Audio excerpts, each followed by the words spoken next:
Good morning, my Teaserking family. Well, good afternoon. It's 12:50. How's everybody today? Hope you're well.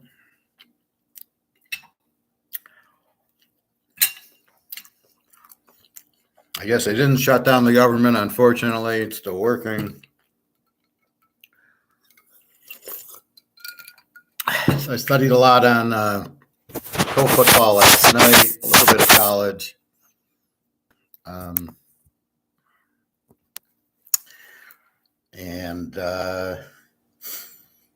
I feel like my pros, I've got the teams where I want them now. Now I understand who's who, and that's the object is to learn, but you need to know what you're looking at to learn, right? So why do I go through these movies on finance, the Assault on Wall Street and The Big Short and other people's money? It's so you get a basis and foundation of what really you're trying to look for. So I use Attack on Wall Street a lot because he really didn't know what he was doing. He trusted somebody else. That guy lost all his money. What are you doing? You should know what to look for so you don't lose your money. I've added retirement into this little title today. Really, it's just broad. It's football, it's sports, it's poker, it's girls, it's bricks, it's economics, it's gold, pretty much the same. But I was in the car coming back from swimming, and they were talking about like retirement planning on a commercial.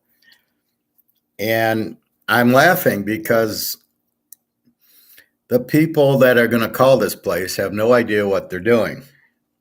The people running the fund are only interested in commissions.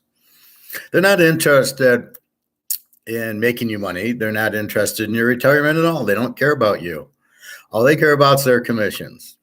I got invited to a luncheon at a very nice steakhouse like a year or two ago for financial advising or something.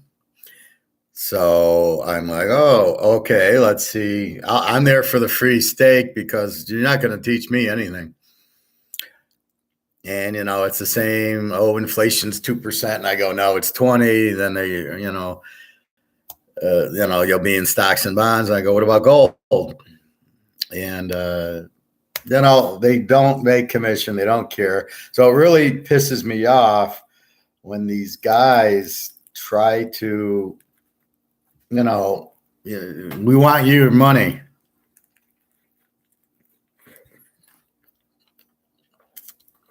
And it's as simple as that. I'm Bernie Madoff.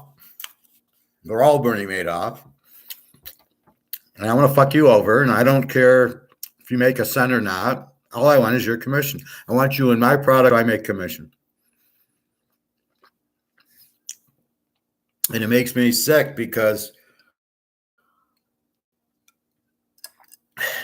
all they're doing is take advantage of people who have no idea what they're doing. Right? Why do I teach? Why am I teaching economics? So you'll know what to do, because you guys get scammed on these guys that maybe you bet football. I mean, you guys come up with some weird games that I would never play in my life because you're obviously hearing them on the radio or on ESPN, or you have your own handicapper that you're using, and he gives you this game. So you want to, you trust me. So you're like, well, what do you think, Professor? I know, I've been there. Like I said, I had that Ron's Enterprises, $25 a year. It'd go out Wednesday. I'd get it Thursday in the mail. I loved it, in the mail. $25 for the year. And I would do my own picking. So that's the difference. Do your own picking. Then you listen, do your picking, listen to me. Well, you can listen to these other guys if you trust them. And when you start losing with them, you go, it was extremely difficult predicting the future and getting, the quarterback got injured. I don't think you guys kind of realize that. So let's say I make a bet with San Diego and Herbert gets hurt. All you see is, well, the game lost. Well, yeah, Herbert got hurt. I can't predict that.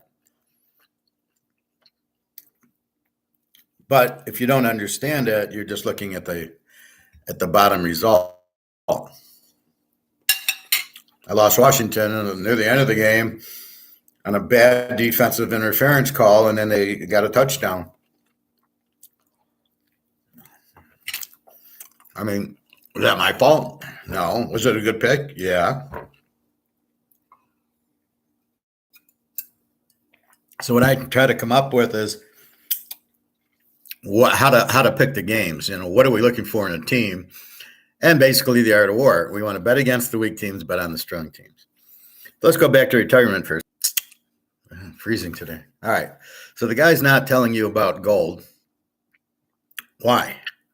Why doesn't he want you to buy gold? Because he doesn't make commission on it. Because it's not about you, it's about him. All I can say is I wouldn't trust those guys as far as I could throw them. They're just salesmen. You have to understand that they're salesmen. Once you understand that, once you get that part of it, then you're way ahead. You don't need them for retirement. So if you listen to what I'm saying, which is to learn, you'll understand the inflation. You'll understand that you don't want to be in any stocks or bonds now. Now is the time for gold. Now, if we had money backed by gold, like 100 years ago, like in 1960, the money was backed by gold. Well, you didn't have these stock problems. You didn't have the money problems. That's the whole problem. Going socialist and communist, wanting everybody to have a house and everybody to have money and everybody to have Medicare. And what they're doing is they're screwing the people who work hard, who have money.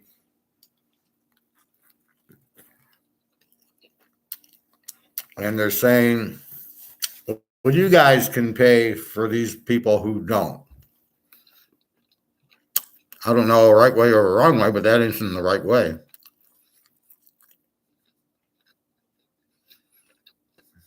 Normally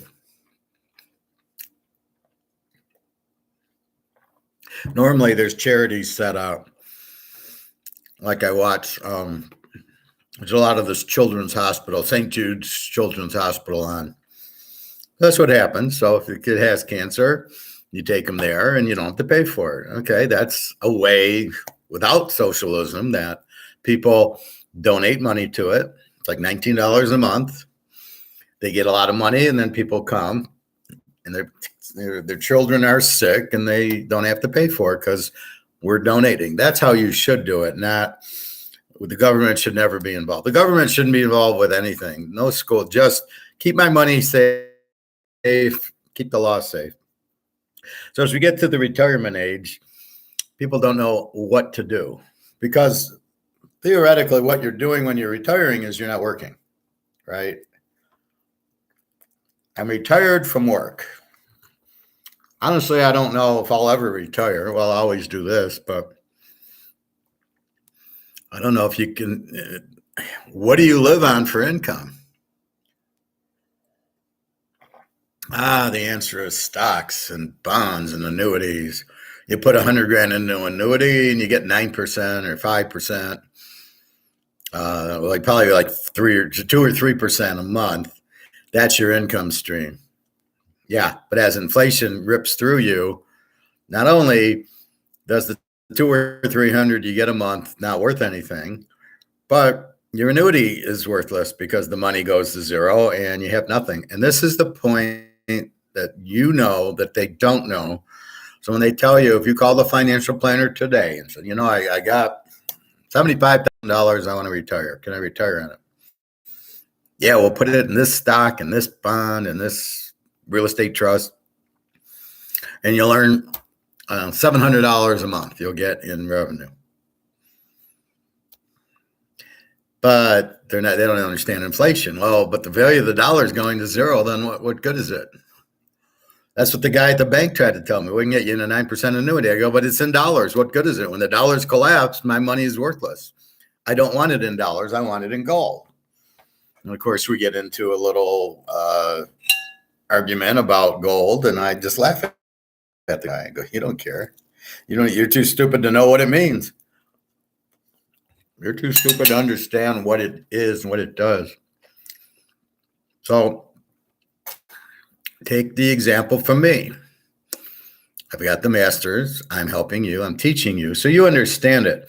You have to be able to understand it. As I tell Bobby, he tries to help his family and they don't get it. They don't understand it because they never were taught it. People get comfortable. People don't want to hear the sky is falling. That's the one thing that I'm understanding is I went to my lifeguard friend. I said, I tried helping this guy in the hot tub. And she was like, well, not everybody wants to be helped. And there's more gold for us. And, she was trying to like be nice that, you know what, you can't help everybody. They don't necessarily want to be helped, not because they don't really want to be helped, but they're scared.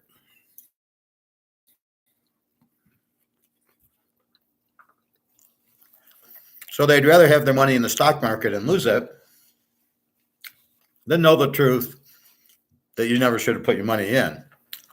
So what does Attack on Wall Street guy goes? He goes, talks to the guy, like, what the hell did you put me in? It was supposed to be risk-free. I couldn't lose the 60 grand. And the guy tries to say, well, that's investing. I mean, you're not guaranteed to win. You are if it's gold. But he doesn't tell him that part of the story. Either he doesn't know or he doesn't want him to know. And so the moral of the story is you need to know it first. Then if you want, okay, you don't know, you're not a stock guy, but maybe you want to be in stocks and to look for cash flow from operations, and you don't want to be in autos because of the higher interest rates. Things cost more, they're going to sell less, not a good company to join. So you understand the basics. So maybe you go to a financial planner and say, give me a stock tip. I want to put 10% of my money in stocks, the other 90 in gold. And you're waiting for gold to go up. Okay, but that's your retirement is the gold, because the gold's going to go way up with no risk.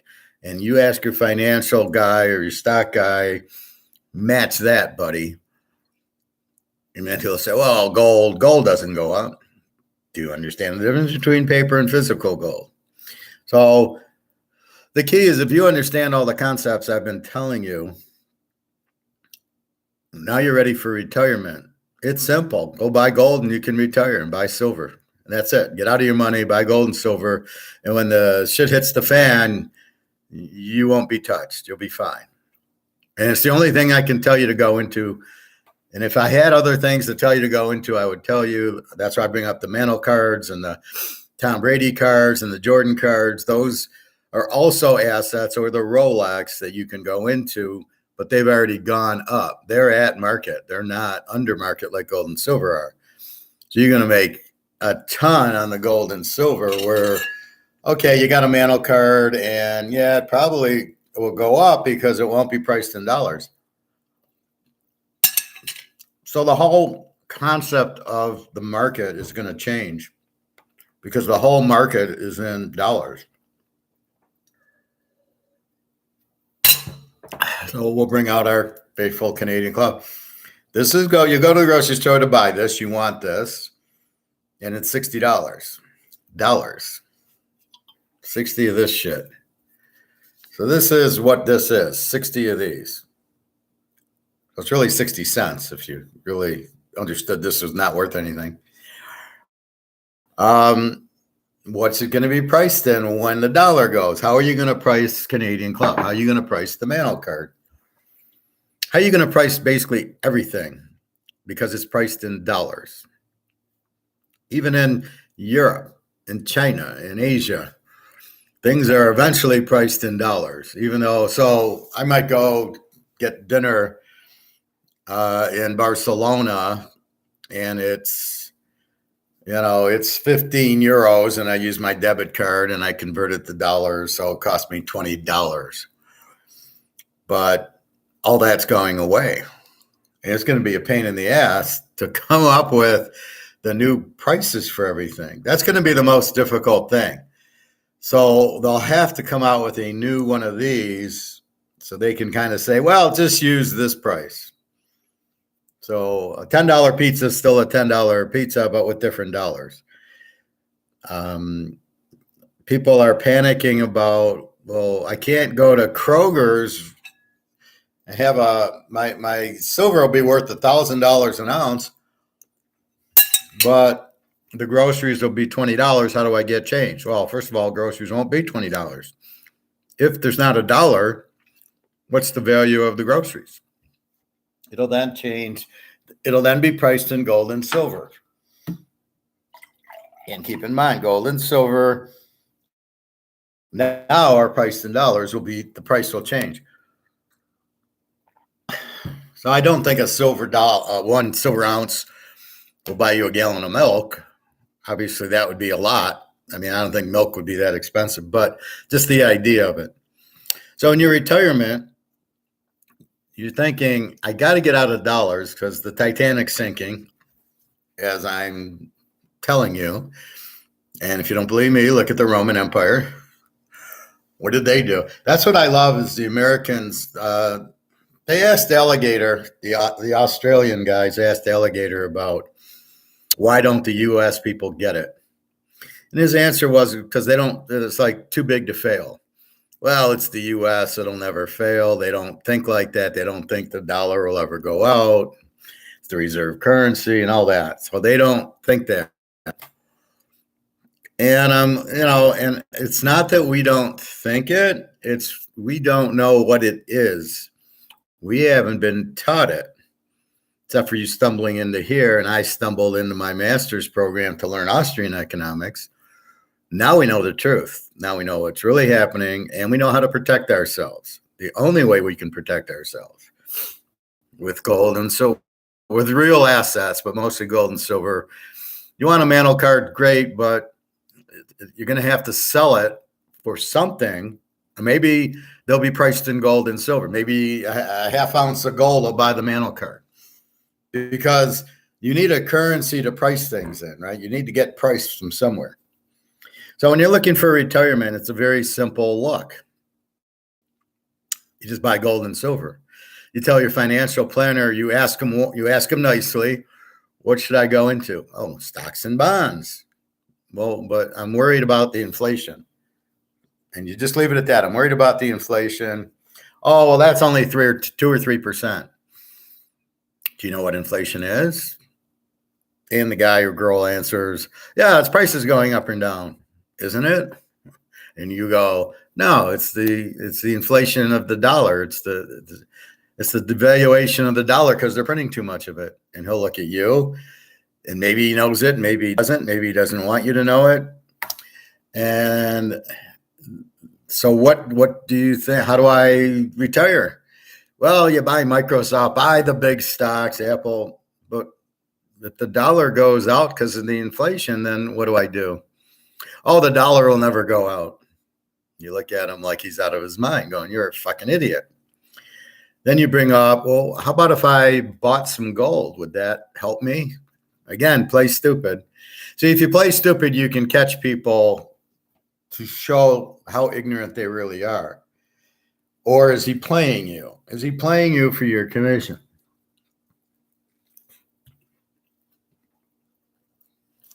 What does that mean, Howard? What do you mean playing me? Well, he really knows to buy gold, but he doesn't want to tell you because he doesn't get commission on it. Which means he doesn't care about you. He only cares about his commission. In the Big Short movie,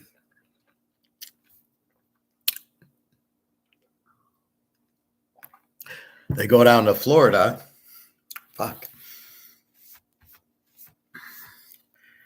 They go down to Florida and they ask those two Heckle and Jekylls about the housing market, and the guy, they don't know what they're doing. But they just sold adjustable rate mortgages because they get better commission. So, with that said, they're rolling their eyes. Hey, the real D. Doing fine. Everything's good. I'm just having my lunch after swim. Swim was good today. Anyway, talking about retirement right now, and we'll get into football or whatever else. So it gets into, is the guy playing you? Does he really care about you? And if he doesn't, why are you there? Why are you going to listen to this guy? Then you're going to attack Wall Street and you're going to give him 60 grand to somebody who doesn't care about you, and you lose it. And he says, well, that's part of the game. Investing, you can win and lose. No, it isn't. And that's not why I came to you. I told you no risk. I didn't want to be in risky portfolios. Didn't you see the housing market crisis 5 years ago? Aren't you ready for that? Why would you put me into it? And then as it got closer, didn't you realize it was there and get me the fuck out of it?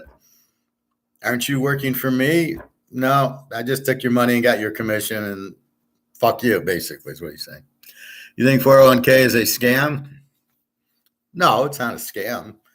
The scam is the broker, the financial advisor. That's the scam.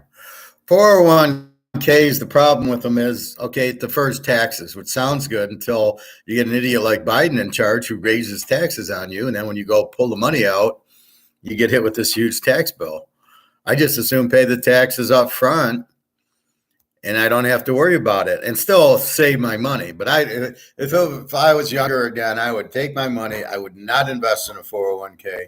I would take my money and I'd buy gold and silver with every paycheck. And I'd be retired by 35. Knowing what I know now about gold and silver, which I kind of learned in 1994, 95, I would have taken every paycheck. Now, we bought a lot of baseball cards, as you can see, even though I kind of wanted to buy gold, but casualties of having an idiot wife. So we're buying basically useless baseball cards. I got a few good ones. The Montana rookie turned gold, and the Rice rookie, and the Walter Payton rookie, and the 61 tops, and the 65, Willie Mays, Hank Aaron, stuff like that.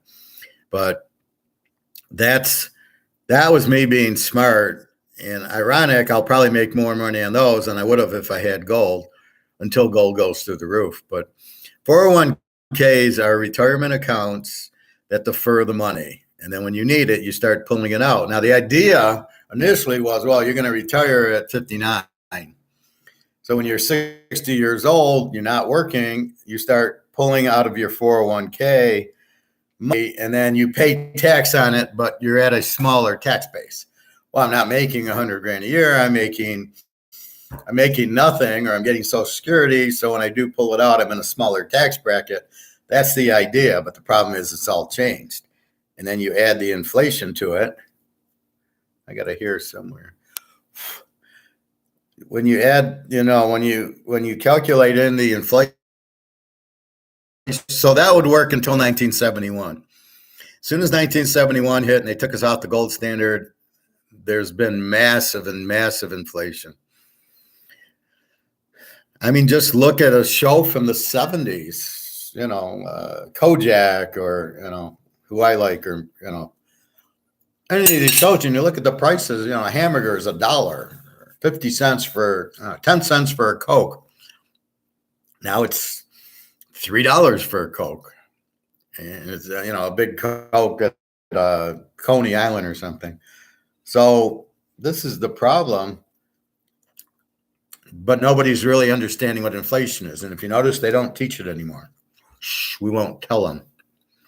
We won't tell them what inflation is. We won't teach Austrian economics. We won't tell them about the dollar being printed to death, that if it's not backed by anything, it's worthless. It's been worthless since 1971. As soon as you start printing dollars backed by nothing, it's all worthless.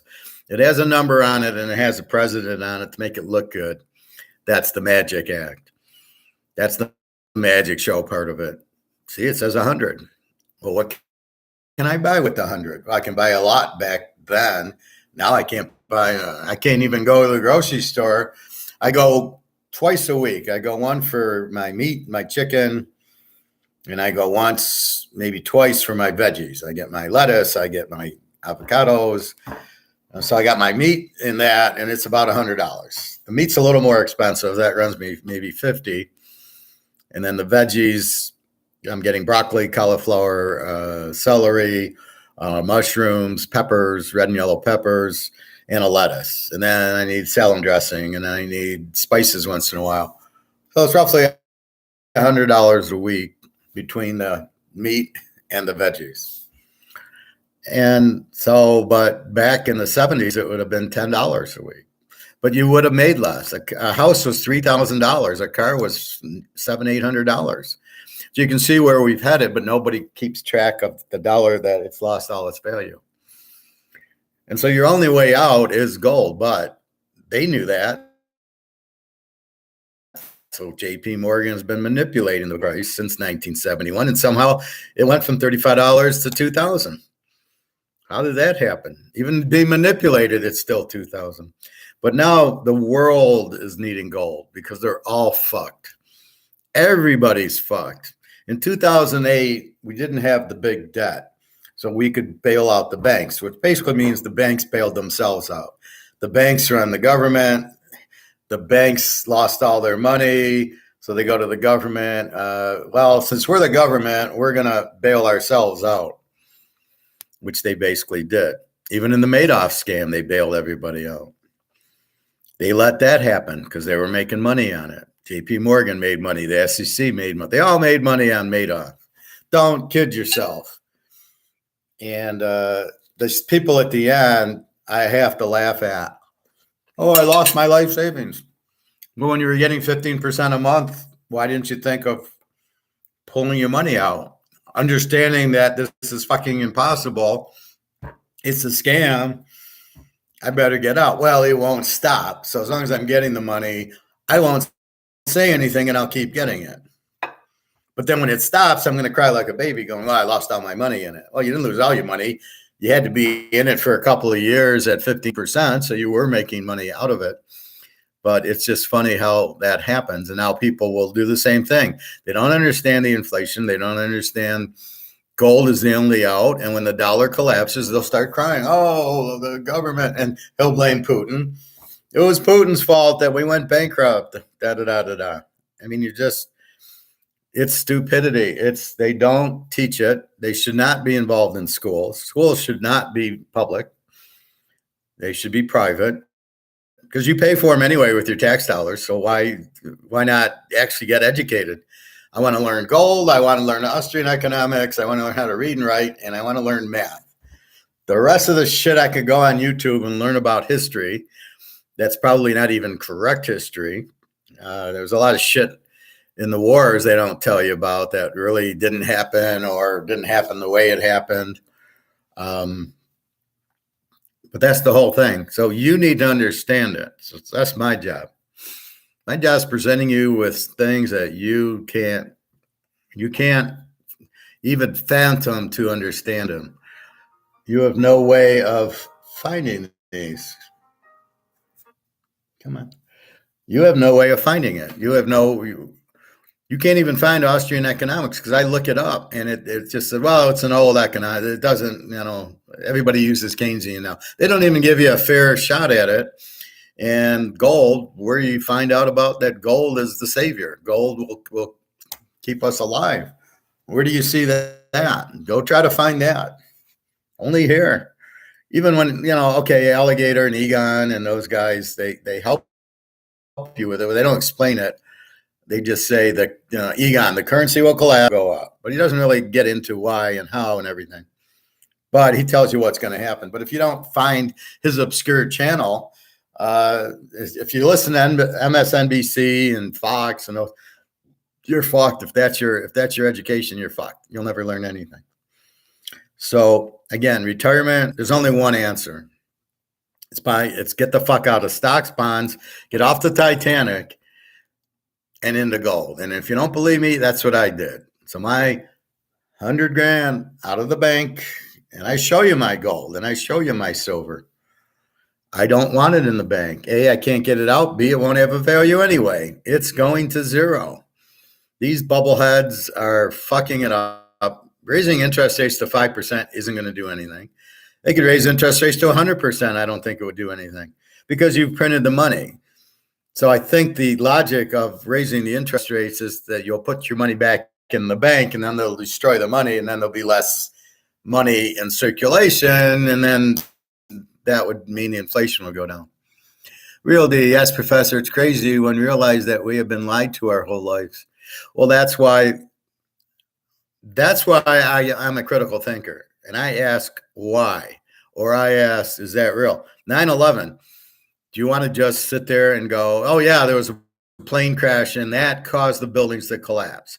Seriously, do you really want to go with that when we know there's no fucking way that's true? No fucking way. Because if you watched, even if you don't know, if you watch videos on it,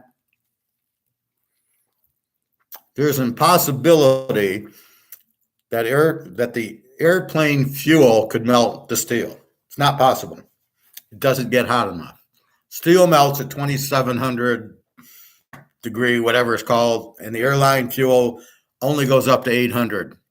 So how does 800 melt 2,700? It doesn't. It was blown up. Who blew it up? Bush and the boys blew it up.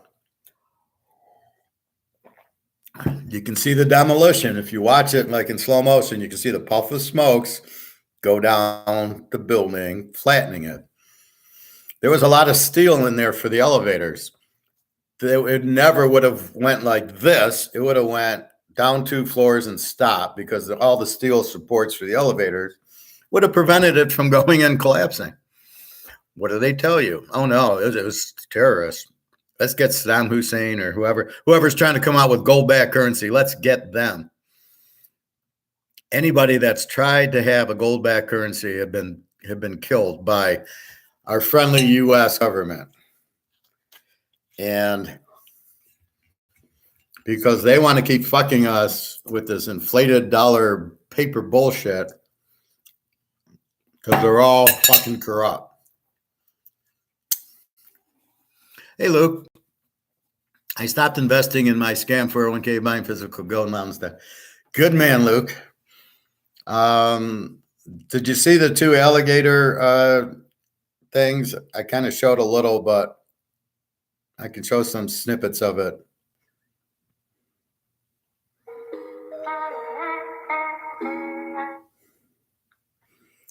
So there's Alistair on As Good as Gold Australia, and then there's Alistair on the Andrew Maguire show, and they're basically the same thing. He talks about Russia. He talks about there will never be CBDCs, and he explains why and what China's doing with their gold. And basically, we are forcing Russia to have a gold-backed ruble.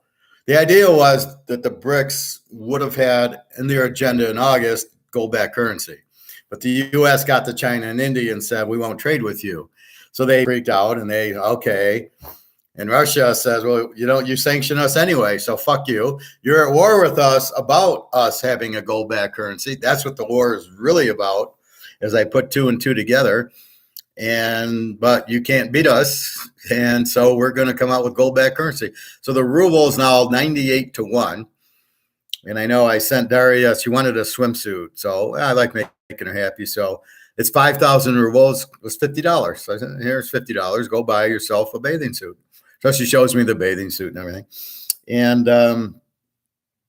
the exchange rate's like 97, 98 to 1. It's insane. And so you're forcing Russia to a gold-backed currency, which will then force BRICS to a gold-backed currency. And the problem is, if Russia wants to sell oil to India and get rupees back, they can't take the rupees because the way it works, is you have to take the rupees and buy and get dollars for them, and then the dollars can be used for the ruble. Well, the problem is they can't use dollars because we're sanctioning them. So they have to go to gold because they can't take the rupees. So now they're charging gold for their oil. Another little happy thought for us. But we need to blow up COMEX because COMEX, we could all buy a ton of gold, right? It doesn't matter because it's paper gold. So that's why. But this will blow it up because Russia needs a higher gold price for the gold-backed currency. And when you got 32,000 tons, and as Andrew said, or Alligator said, China has 60,000. We're going to make them rich because when gold goes way up, since we're suppressing it, when gold goes way up and they got all the gold, guess what? And guess who doesn't have gold? So we're all fucked. So that's why I'm learning Russian.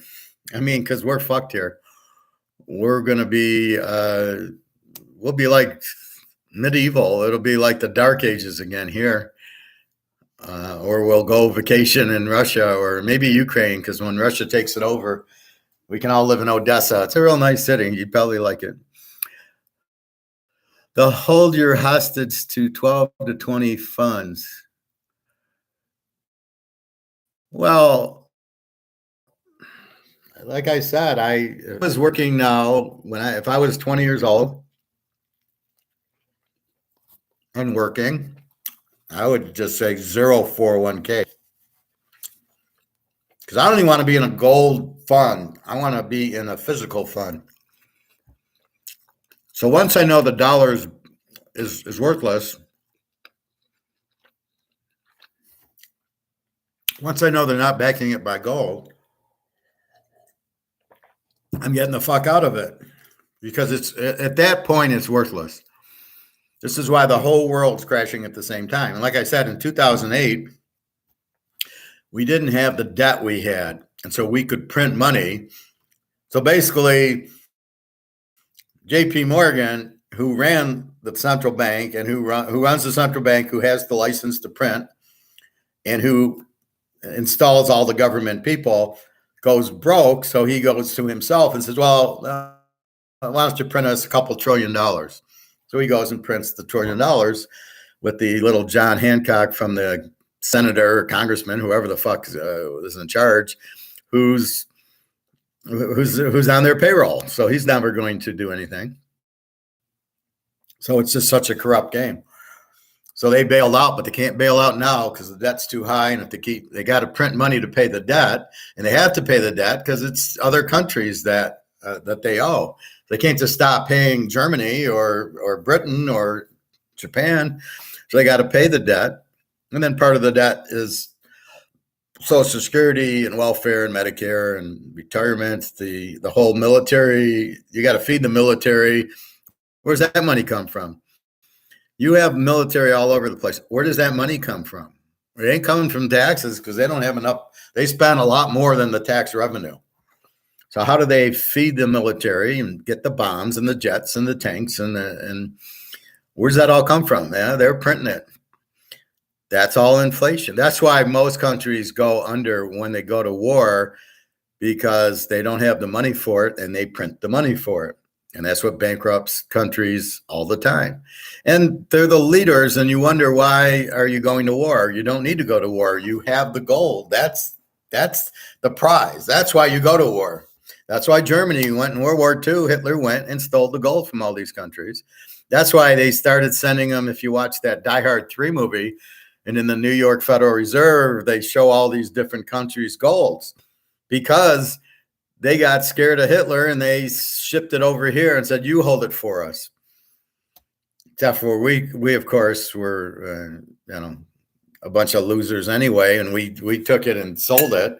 So Germany wanted 300 tons back. And they said, well, it'll take us 7 years to get it back. And they're like, don't you have it in the vault? We want it. It's our gold. They eventually got their 300 tons of gold that we were holding, but it's a joke. But your retirement should be based on assets. And as I've stated, this is not one of them. This is a declining asset. An asset worth zero, I don't think I want to hold. So with that in mind, I mean, all I can do is show you what I do, and you can either do it or not. But if you don't do it, I would ask who you're listening to that would make you not do it. It's like I'll hear some of my football guys, oh, I lost all my money on Clemson this week. I'll go, I didn't give you Clemson. What the fuck? What do you mean you took Clemson? I didn't have Clemson. So don't come crying to me you lost with Clemson. I didn't even give it to you. I gave you Army, Navy, and Michigan, and they all won, and you're crying you lost because you had Clemson. And I'm like, okay, if you want to listen to other people, then go ahead. And if you want to listen to other people and you don't want to buy gold, go ahead. If you want to survive, you'll buy gold. If you don't want to survive, then do what you want. I can only advise. I can only teach. I can't force your hand.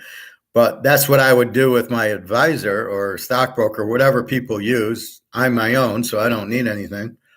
But basically, gold is the surest, zero risk. You'll get at least 1,000% return on it, especially silver. That won't be hard at $25. And that's really all you got to do. It's a no-brainer, right? And, I leave enough money, like Jenna needed money or Dario wanted a bathing suit. So I go in the safe and pull out a couple hundred and send to the girls, which is fine. I don't mind that at all. Yeah, I'm happy I help them, so I don't mind. I like helping. So, so I keep a little bit of money for that, and the rest is gold and silver and the baseball cards. That's what I do. Luke, when is the system going to blow up? Well, I can show you that. I think Stephen K. Bannon here from the War Room. The American financial system is in total complete in U.S. dollars. So I will show you this video with as good as gold. And they asked that question. And the answer is very soon. Well, sooner than later. And it's about when Russia comes out with the gold back currency, which they are this close to doing because their currencies, nobody wants the ruble, but mostly because they're sanctioned. So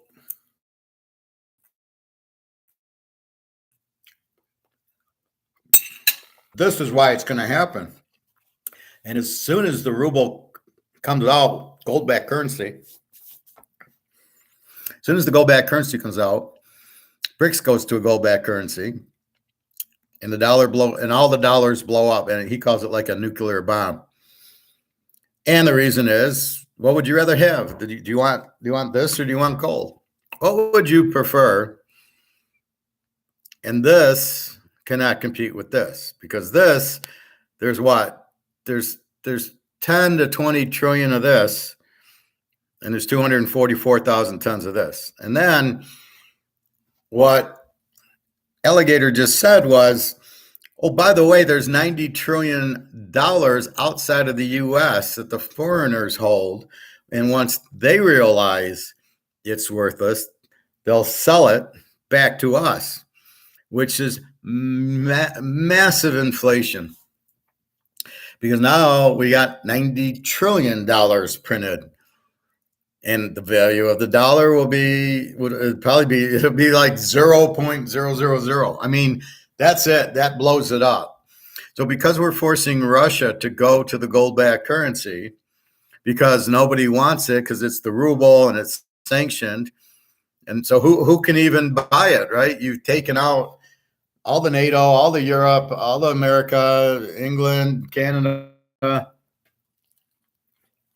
So it's not really that nobody wants it, but it's sanctioned. Nobody can really do it. So that's really what, and I'll play that video shortly.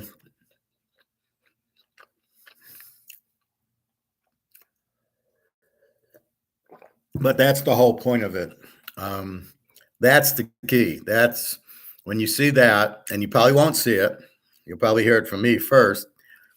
Once the ruble gets backed by gold, it's all over. It's all over for paper currency because everybody will want it. Now, I don't know if we can actually buy the ruble because it's in Russia. I can because I can send Daria money and she can buy it. So I have a Russian girlfriend. They're handy for they're multi-purpose girlfriends. But so that's really where we're at. But that's my point about the retirement.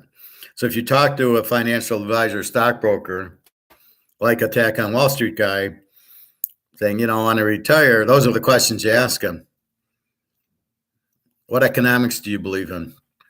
He won't even know there's Keynesians and Austrian. What do you think about gold? He won't. Oh, you don't need gold. Doesn't go up in value. It's a pet rock.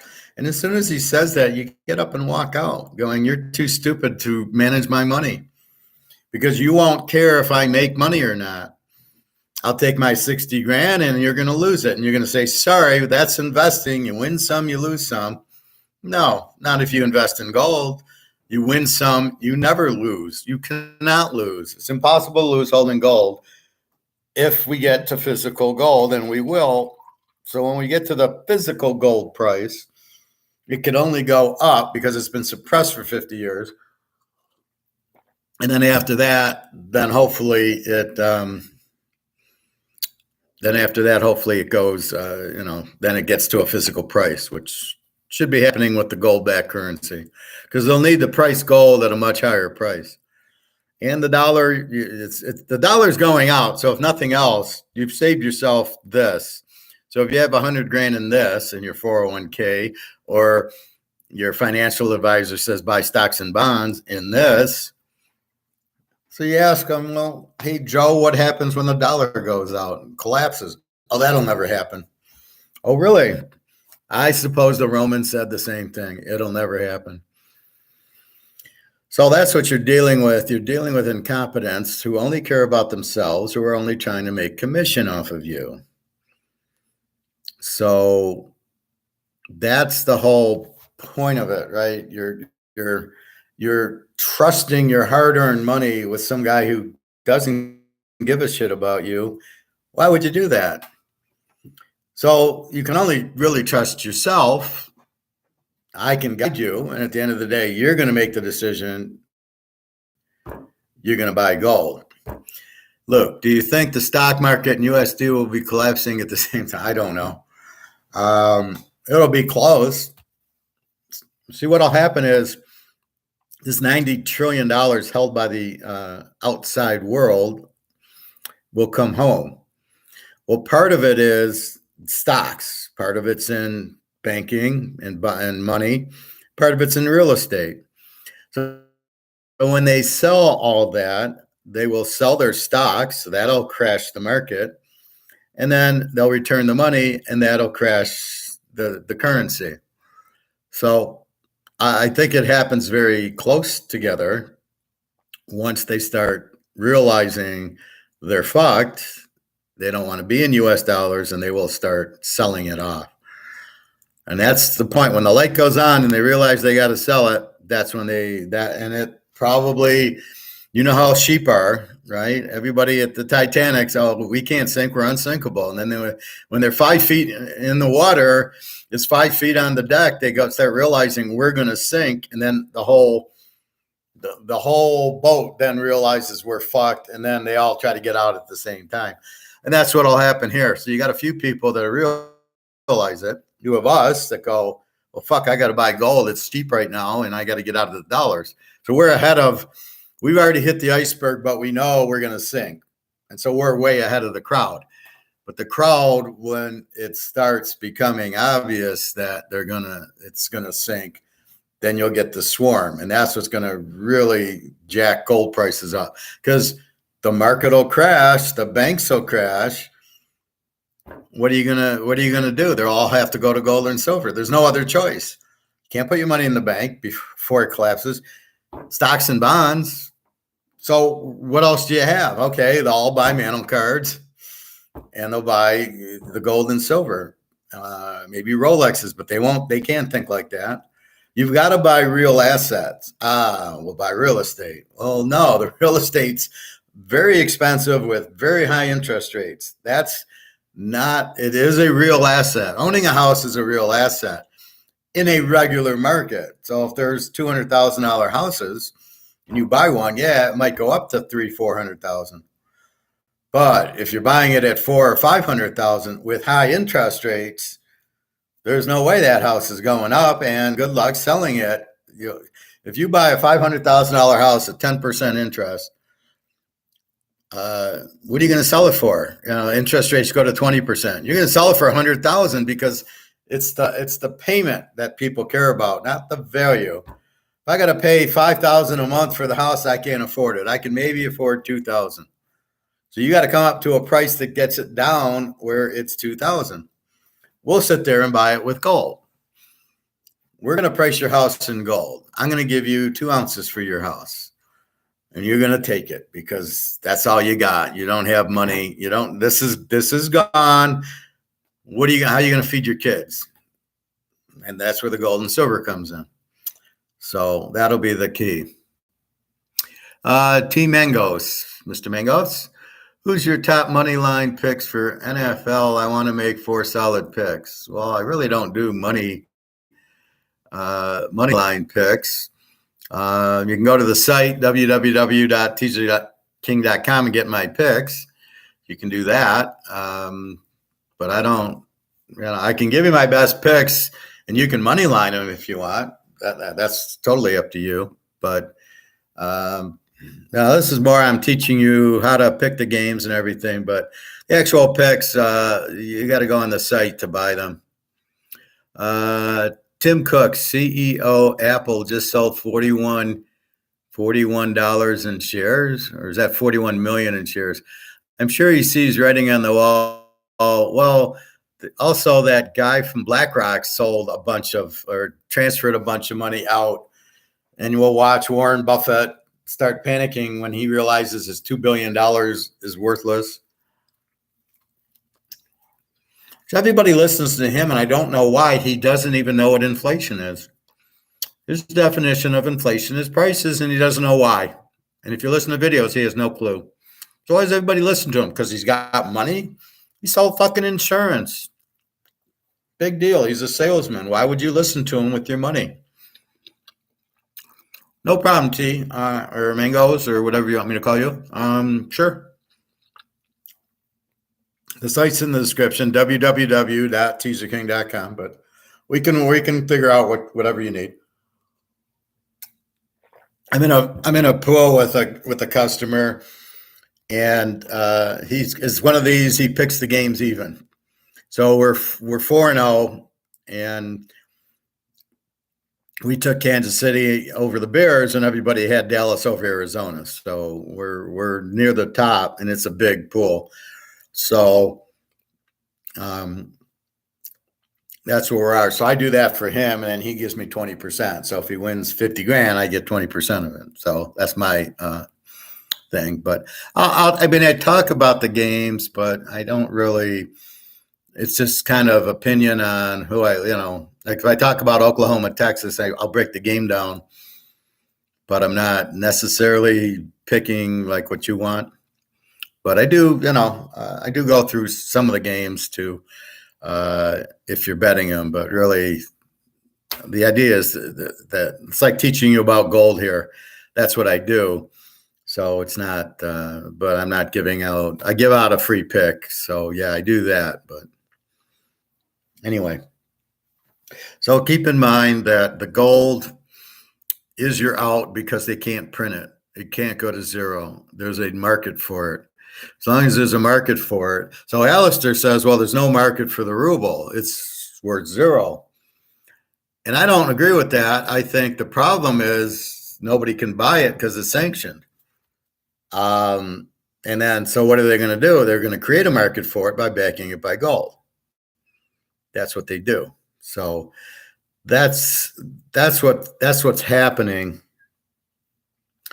And with your retirement, I don't want to see anybody get hurt in their retirement, and they're all going to get hurt if you go to these seminars and you go and you get the thing.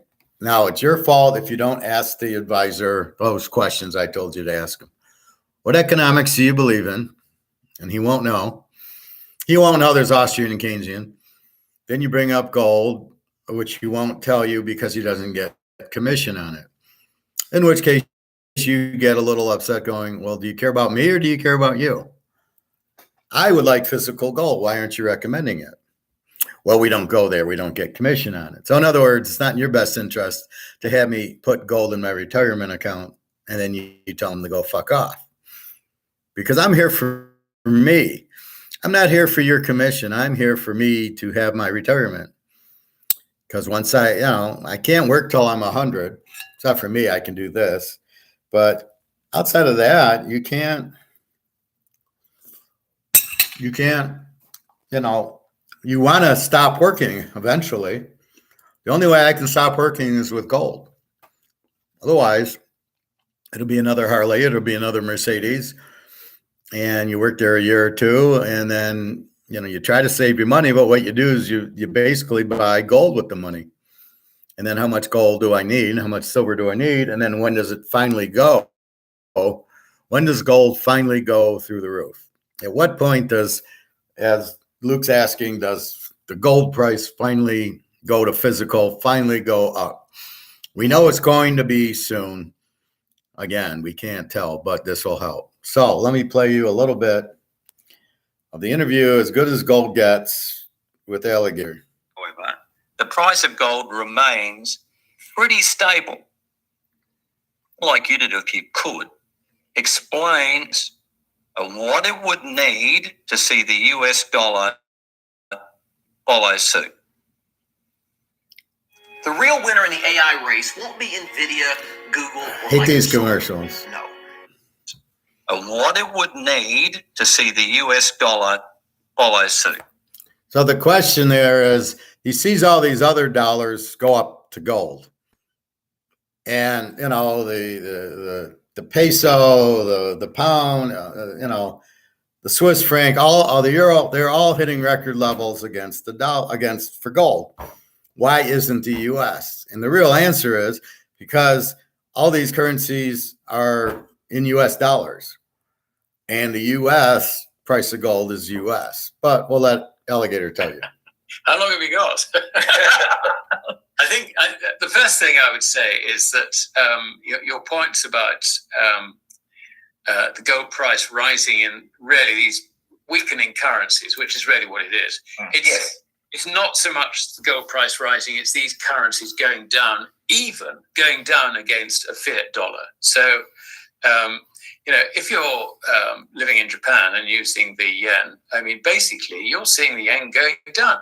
Why is it going down? It's because the Bank of Japan has stuck interest rates at a negative level. I think it's 0.5 or 0.25 or something. This is plainly ridiculous.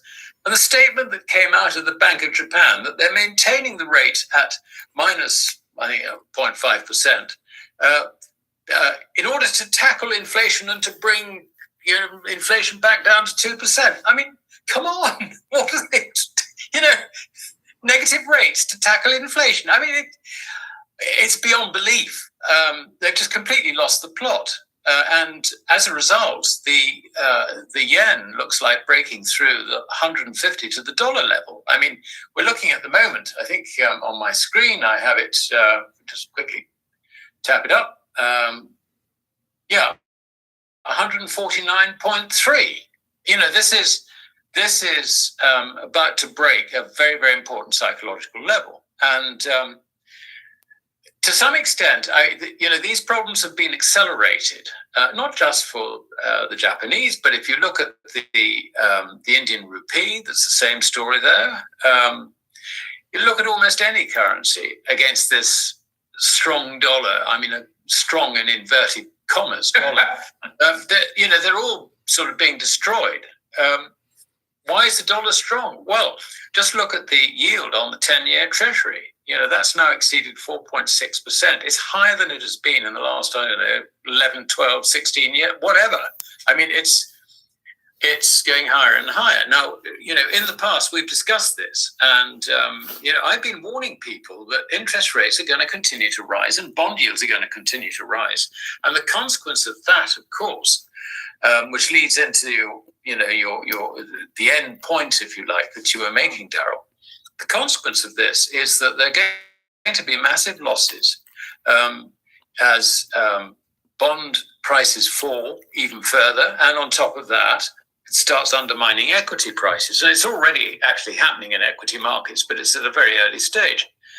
Now, the problem is that the foreigners within the US banking system have a total of about $32 trillion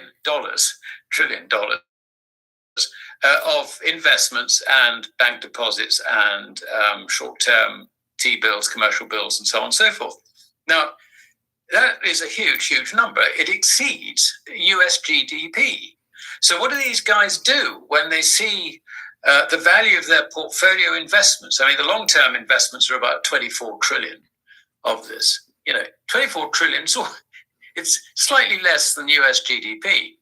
When a foreigner starts losing, on his investments in a foreign currency, it is quite simple.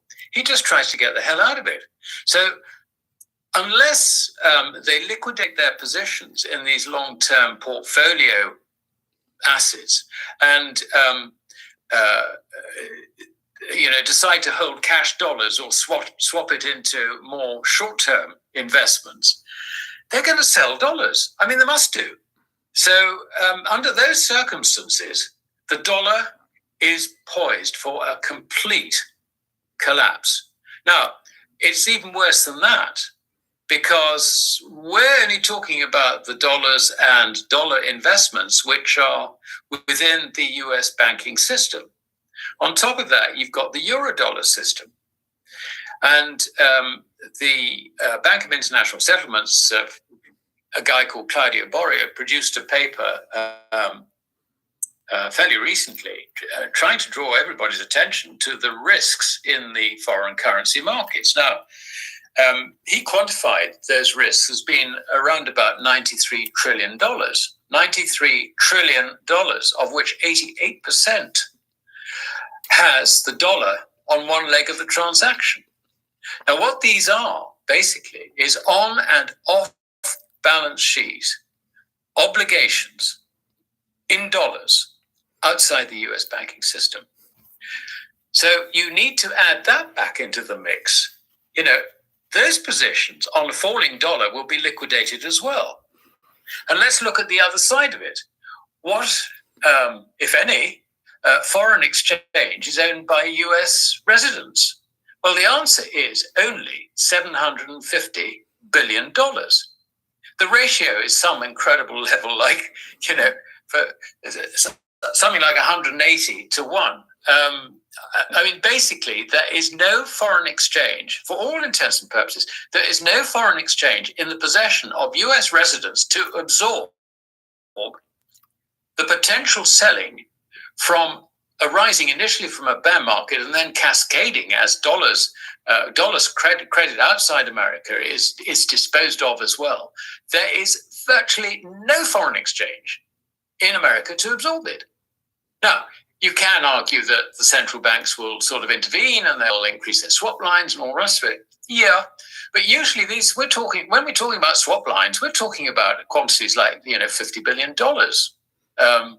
Maybe 50 here, 50 there, 50 there. I mean, this doesn't add up to a row of beans, given the scale of the problem. And in fact, I've released an article today, or it'll be published later on today, this being Thursday, the 27th, sort of detailing the position on this. I mean, this is something which domestic US residents are just not aware of. I mean, and this is completely consistent with currency collapses. What happens is it's the foreigners who get frightened first, and they get the hell out of it. And the residents are sitting there and say, "What the hell's going on? Why is the dollar being trashed?" Yeah. And that, I think, is going to be the situation fairly shortly. And of course, going back to your point, Daryl, about how the gold price is rising in these weak currencies and all the rest of it, you will see this phenomenon in dollars. And as this, as I said before, it's not so much gold going up; it's actually the dollar going down. Yeah. But the real danger is that when residents in America begin to realize that it's their dollar going down, not gold going up, and therefore they should dispose of their dollars quite rapidly. But I think even without that action, even before that happens, the distortions which have accumulated really over the last 50 years of fiat dollars, with all these dollars, euro dollars and all the rest of it accumulating outside America, this, I think, is potentially a very rapid collapse. And it could happen almost at any moment. I mean, it really could. So a bit of a frightening answer, I'm afraid, to your question. Yeah. But that, I think, is something we really ought to be aware of. Yeah, so we're... What do you think, Luke? Does that help you understand that you better get the fuck out as soon as possible? So the 90 trillion coming in is inflation because it's more printed money, because it's going to come back. They're going to sell their stocks, they're going to sell their houses, and they're going to get the fuck out of the banks. So let's say you're some rich guy from Greece. You've got $1 million in Chase Manhattan. You pull your money out. And I don't know if there's Chase Manhattans in Greece or Turkey or wherever these guys have their money, or the Saudis or whoever. These rich oil guys have their money in U.S. as best protection. So they're the ones who sell it. And like he's saying, it could happen at any time. But once these guys talk to each other and say, it's time to get out, the dollar's losing its money, that's the collapse right there. And like he said, it can happen anytime, which is why I'm screaming buy gold and silver as soon as you can. Don't fucking wait. There is no time. You can't time this. You can't sit there and go, well, I better buy it. And I'm going to wait 2 months. And when it hits 1850, I'll buy gold. No, you can't. You got to buy gold like now. This is the best price you'll see. And once it hits 10, 20 grand, you're not going to be able to buy it, or you'll buy a quarter ounce because that's all you can afford. And you're going to be pissed. You could have bought it at 1900 an ounce. And now it's 10,000 an ounce. And then your question is, well, it's not going to do that.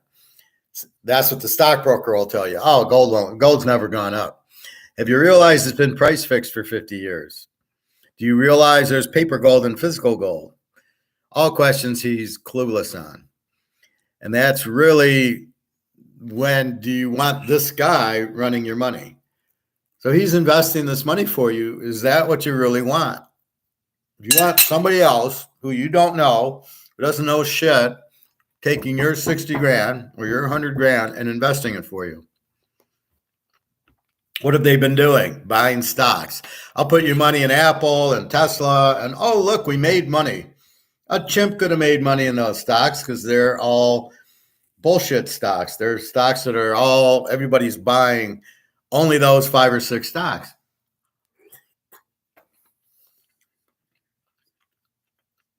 Why would you buy Tesla now?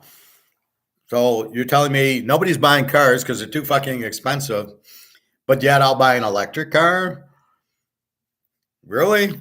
I mean, a regular Tesla electric car is like 100 grand. Then they had the 10% interest. It's going to cost you what, 10 grand a month? Who has that? How many are you going to sell? 50 of them? Yeah, I want stock in that guy. I don't want stock in Ford. I don't want stock in GM. They're all collapsing. They're going on strike here. UAW is going on strike. At this time, you're going on strike. We're losing money, faster than hell. We're losing billions of dollars, and you want to go on strike. So you basically are bankrupting us. Probably another George Soros creation, sounds like. Because now is not the time you bankrupt and strike. You strike when they're doing well. When they're making a lot of money is when you strike, because then you got them by the balls. Not when they're losing money. They're like, fuck, I don't, goodbye. I can't afford to keep my guys on, my white collar guys. I can't afford the blue collar. And how can I give you raises? All right, let's go back to Alligator. He's going to talk about,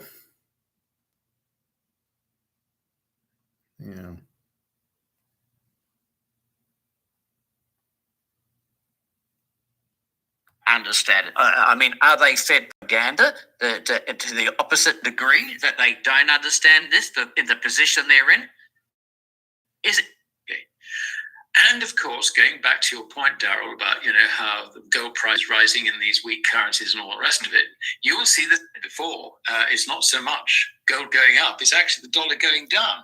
Yeah. But the real danger is then when residents in America begin to realize that it's their dollar going down, not gold going up, almost at any moment. I mean, it really could. So, a bit of a frightening answer, I'm afraid. I'm trying to get to the next question. I apologize. That, I think, is something we really ought to be aware of. Yeah, so we're not far. We may not be far away. Yeah, Alice Sarah's quote. It does. It has always, and I mean, I get my news from many sources, Alistair. Obviously, YouTube, and I go onto other channels and look at economic events. And I seem to, I'm not the smartest kid on the block, but I understand this. And I just don't understand why the American public don't understand it. I mean, are they fed propaganda to the opposite degree that they don't understand this, in the position they're in? Is it propaganda, Alistair? There are two things. Propaganda, one, and two, bear in mind that something like 85% or 9% of Americans don't even have a passport. As far as they're concerned, the rest of the world doesn't exist. I mean, it really doesn't. No, I don't so they are that. so insular that it's not surprising. And also, of course, anyone, say, in Wall Street knows that the dollar has been the king currency forever as far as they're concerned. They cannot conceive of a world where that is not the case. So they dismiss it immediately.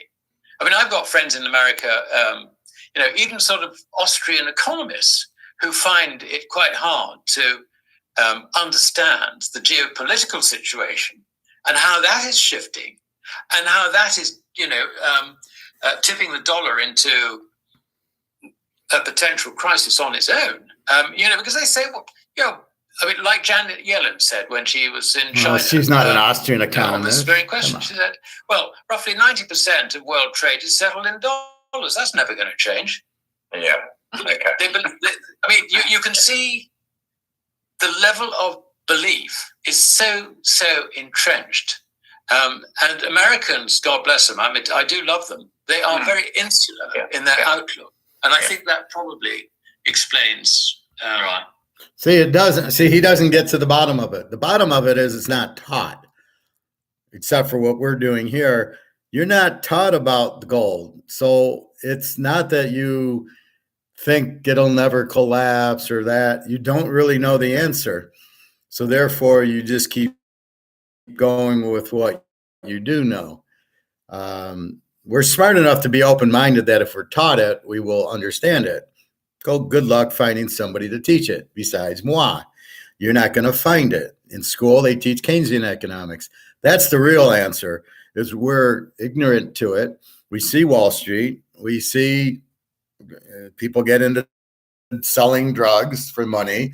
So they don't really get into gold. They see gold price not really going up. The stockbrokers don't tell you about gold. That's the real answer, not the bullshit one he just gave you. So not a good thing, Alligator. That attitude. Yeah, I think the problem too is that the changing of the baton doesn't happen every 5, 10, 15 years. It happens about every 100 years. I mean, no one thought British pound would have lost its ascendancy either, but it did. But then we've got to wait a long time before we see the US dollar experience the same fate, and the US blowing up their own dollar, basically. Yes. Yeah, absolutely. Yep. Let's move to another country, Alistair. I know that it's one of your pet loves, I think, at the moment. Okay, this is very we're going to be interesting, talking about guys. Russia. Bank of America recently warned its clients that all checking accounts are likely to be replaced with. It's one of your pet loves, I think, at the moment. We're going to be talking about Russia. Just to intervene, Russia is not my pet love. I've probably used the wrong word here. The topic is, yes. But I did hear you and read about about Russia from what you were saying, that they're in a predicament that if they don't change their monetary system themselves, they're going to be in a big hole as well. So the question is Russia going to be the first to a gold standard, and will it have influence of the other BRIC plus nations soon after? Yeah, I think it's very likely it will be. I mean, just to give a bit of background to this point, most people believe that the value of a currency is driven against other currencies by its trade surplus or trade deficit. And because Russia, with its energy, has a trade surplus, and because it is now driving energy prices upwards, the assumption is that will be good for the ruble. That is not necessarily the case. The problem that the ruble has is that it is a fiat currency, just like the dollar, just like the Australian dollar, just like the pound. And it depends entirely for its value on the faith in that currency, not on its balance of trade. The balance of trade will have an influence, if you like, of some sort. But the overriding point is that if nobody has any faith in the currency, then it has no value. It's actually as simple as that. See, that's when I say the 60-year-old girl at the bar, if nobody wants her, she's got no value. They all run to the 20-year-old. This loses value. They're all going to run to gold because the dollar cannot compete with gold. So basically, that's what he's trying to say. Doesn't do as good a job as I do, but if there is no market for this, she's a 60-year-old at the bar, nobody wants her, there's no market, it loses value. And all the paper in the world that's not backed by gold is the 60-year-old at the bar. Nobody wants any of them because they're all worthless. That's when the lights will start coming on. But we know that's what's going to happen.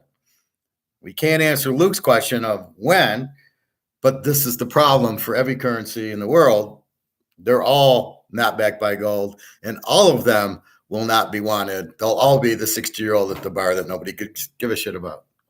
And the problem the Russians have is that in Western financial markets, which basically are the world's financial markets, there is absolutely no faith in the ruble at all, no faith in Russia. Sanctions. All the propaganda is against Russia, etc. And even if it was deemed, politically correct by a major player in America to a position in rubles, which I can assure you it is not politically correct at all, they wouldn't do it. Well, you can't buy them anyway. So basically, the situation, I think, is that if you drive up, which is what the Russians are doing in connection with the Saudis, if you drive up the price of oil, you will create a destabilizing position for the dollar. Now, that is, you don't need to be the brain of anywhere to work that one out. But if you destabilize the dollar, you're destabilizing the major fiat currency. And the destabilization factor for those which have very little credibility in Western currencies is going to be even greater. And if you look at the history of how a rising oil price has affected the relationship between the dollar and the ruble, oil price rises unless it really shoots up. And so of a very short period of time. But basically, higher oil prices work against the ruble. So what you're likely to see, there's no doubt that they're driving oil prices up, and they're particularly driving up heating oil and diesel. Now, this has a major economic impact, obviously, in the Northern Hemisphere winter, one. And secondly, all logistics basically are diesel. Something like 95% of logistics are diesel powered one way or the other. So the effect of diesel prices permeates the whole way through to everything that is delivered to our shops, to our doors, whatever. The consequence of that will obviously be pretty destabilizing for us. We will see our consumer price inflation rates rising and so on and so forth. And the way I've put it is that this will mean that, you know, people living in Germany in this winter will shiver, you know, because they won't afford the heating oil. But my God, if they're shivering in Germany, they'll be freezing in Siberia. I mean, they really will, because of this currency effect. Wow. And I think this is a point which so few people really appreciate, that what Putin is going to have to do is to stabilize the currency. And this is why I think it is inevitable that his energy policy is going to lead to the ruble going on to a gold standard. And we've had people like Sergei Glaziev and so on, you know, recommending this. And we know that he's got Putin's ear. And the other thing, of course, is that they have raised interest rates to try and protect the ruble. It steadied it, but for how long? As I've just suggested, not very long with rising oil prices. And it really means that 1 year money is something like 16%. So if you're trying to run a business, you know, and you think, oh, I've got an idea to make this or do this or, you know, set up whatever, but I need some capital in order to do it. I mean, the capital is prohibitively expensive in terms of nominal interest rates. If onto a gold standard, then that will decline towards around about 3%. I mean, that's the history of it. Assuming that the gold standard is, if you like, properly constructed and therefore believed in markets, understood in markets that this is a solid arrangement, then the right level for 1 year money is probably in the region of about 3%, 2 to 3%. You know, the economic benefits of this would be immense. So, you know, everything points to, you know, the Russians, I think, moving in that direction. And the other thing is that, I mean, going back to what I was saying about the dollar and rising bond yields, bringing about a bear market, triggering portfolio liquidation, and tending towards a collapse of the dollar. The other aspect of this is that both Russia and China must protect themselves in those circumstances. So this could hurry the process quite rapidly. And it might indeed accelerate the decline of the dollar at that stage, because you've then got an escape route out of the fiat currency system, which is really what the dollar is all about. Just before we go on to the next question, I noticed, I mean, we know we have a war in the Ukraine, and I don't blame anybody at the start of this. I mean, there's lots of economic reasons why it's happened. But what I did notice when Putin did enter Russia, into the Ukraine, probably for the first 3 months, the exchange rate between the US dollar and the ruble went down to about 64, 65 ruble, or US dollars by ruble, or the other way around. Anyway, that's the hit. So basically, Russia will go to a gold-backed ruble because theirs is blowing up. They don't have a choice. And as you said, it's the escape route out of the dollar. Now you got the dollar to compete with gold. It can't. That's why you should have a gold standard currency and something that can't be manipulated. So that's where we're headed. And once that happens, then off it goes. So we will get more of alligator later or tomorrow. But I just want to hit those couple of points with you that Luke keeps asking. When? And it looks like the ruble will be very, very soon. And then China will also join. And then it's all over. They got 100,000 tons of gold. So they got the gold to do it. And look for that to happen. Now, when you'll listen to these other idiot American guys who talk about it, they're clueless. You won't even hear about it So the day this happens, you can be watching Communist News Network or MSNBC. They won't even bring it up. It'll be totally ignored, and they'll keep everybody in the dark. But the buffets and the Gates and the Apple guy and the Amazon guy will all buy it. They'll be the first ones out the door. They created this mess. They'll be the first ones out the door. So, as he said, it's going to happen sooner than later. So, at that point, you need to buy your gold sooner than later, because once it happens, forget about it. And so, I don't know what exactly will happen with COMEX. They won't be able to price it. If I'm pricing gold at 10,000 an ounce and you're pricing it at 2,000, I mean, it doesn't make any sense, because why would you price something at 2,000 an ounce if it's worth 10? And as I showed you yesterday with the eBay example, the Brady, the Montana, the Mano, that's where you get the price from, is the market. So in the free market, there's so much gold and there's so many buyers. So let's say there's 5 ounces of gold and 50 buyers. Well, they're going to bid each other up. I'll pay 2,000 for it. Well, no, I'll pay 3. Well, I really need it. I'll pay 4. I'll pay 5. And if you have 50 guys and you're running out of, you only have 5 ounces left, they start panicking. Well, I'll pay 5,000. I'll pay 10,000, because they need the gold, because they realize their money's no good, and the gold sits there, but there's not enough of it. There's only a few, because Russia, China's grabbed 100,000 tons of it, not together, not something. So there's not that much. The central banks are buying it. I went Friday and Saturday. He had 1 ounce and he had a few tenth of an ounces. That's it. So I'm hoping he gets 1/4 and 1/2 ounces in, because I don't really want to buy a tenth of an ounce, because I'm kind of limited in my money right now. So I'd much rather buy that. So anyway, so let's look at the line in pro football. Let's get back to football. And if you have any economic questions, please feel free. It's a multiple show, so I hit everything. Poker, girls, whatever.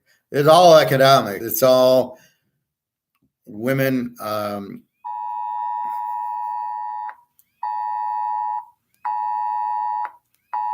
Shut up. The purpose of this is to hit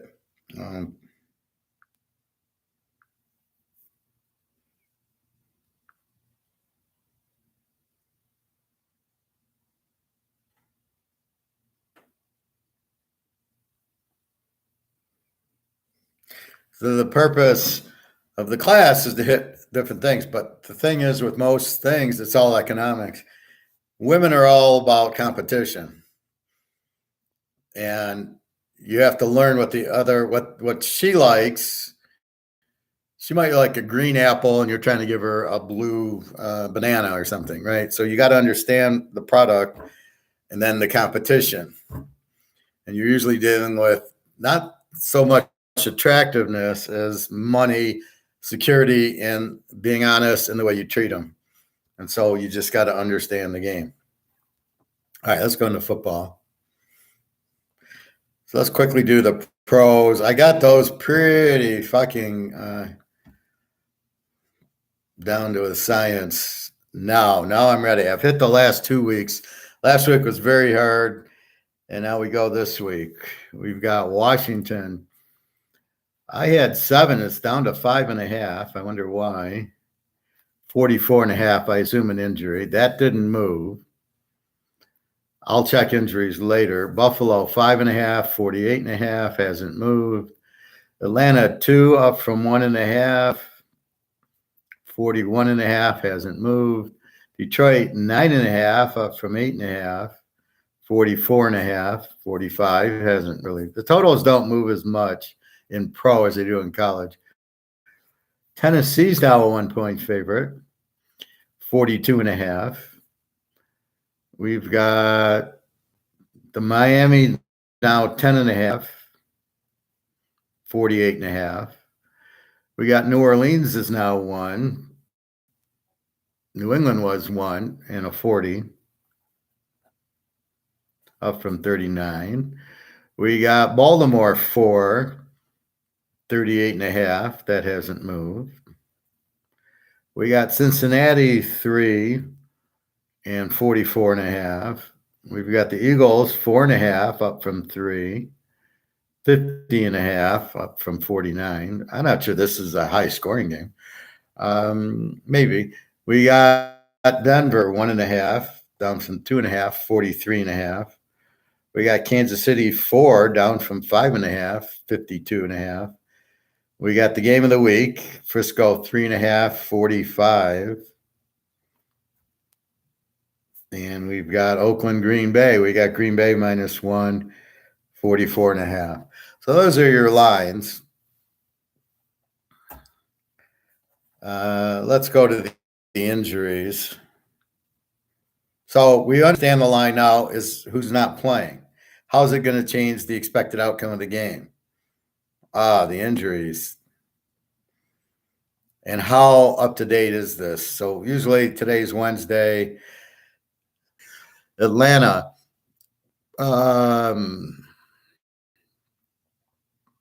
Ali, some wide receiver. I know Hart, another receiver's got a concussion, is out. Nothing major for Atlanta. Baltimore, Beckham's questionable, and Bateman are questionable. See, they're questionable on Wednesday, but Monday they're playing. And that's why these questionable guys, you just ignore the outs. You go, okay, Ojabo, linebacker, out. Washington, a safety, out. J.K. Dobbins, Achilles, okay. That's it. Buffalo. White, a cornerback, out with the Achilles. Linebacker, out with the hamstring. Wide receiver, Shorter, I never heard of. Von Miller's the only guy out with the knee. I don't see him coming back. Carolina, nobody really. I mean, they don't have anybody anyway. They're such a bad team. Chicago, the Bears, the worst team in the league. Again, 2 defensive backs questionable and 2 defensive backs out, 2 offensive linemen out. So a lot of their problems are the injuries, but they haven't really done anything. Cincinnati, I don't see Burrow on the list. Higgins is on the list. That's about it. Cleveland, Deshaun Watson's probable. Chubb out, obviously. That's it. Dallas. And we know Diggs is out. Nobody else. They don't have Micah Parsons on here, even though he twinkled last week. I saw the play, but I don't see him on here. So must have been something they were able to freeze or something. Denver, shitload of injuries.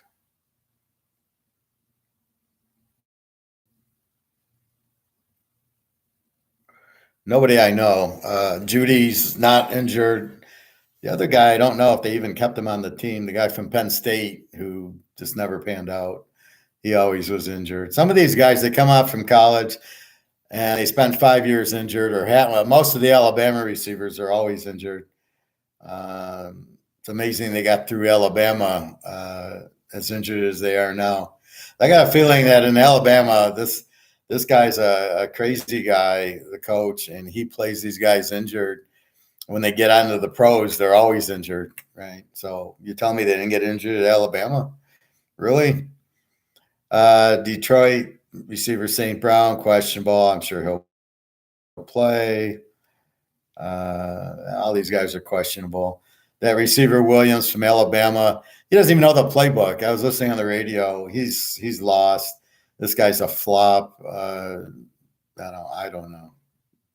Another typical Lion. Let's draft the injured player from Alabama who can't fucking read. Yeah, okay. That's good. Green Bay.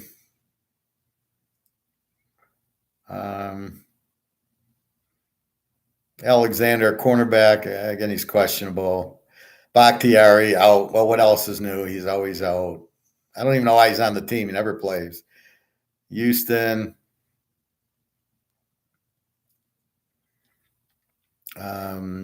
Couple of centers. I don't know anybody. Stingley, the quarterback from LSU, is out with the hamstring. The quarterback's fine, I guess. Indy, Ellinger's with the shoulder. I didn't think he played. What, did he get hurt in the shower or what? Jonathan Taylor's, he's not out with an ankle. He's just not signed. Jacksonville, now they're staying in London.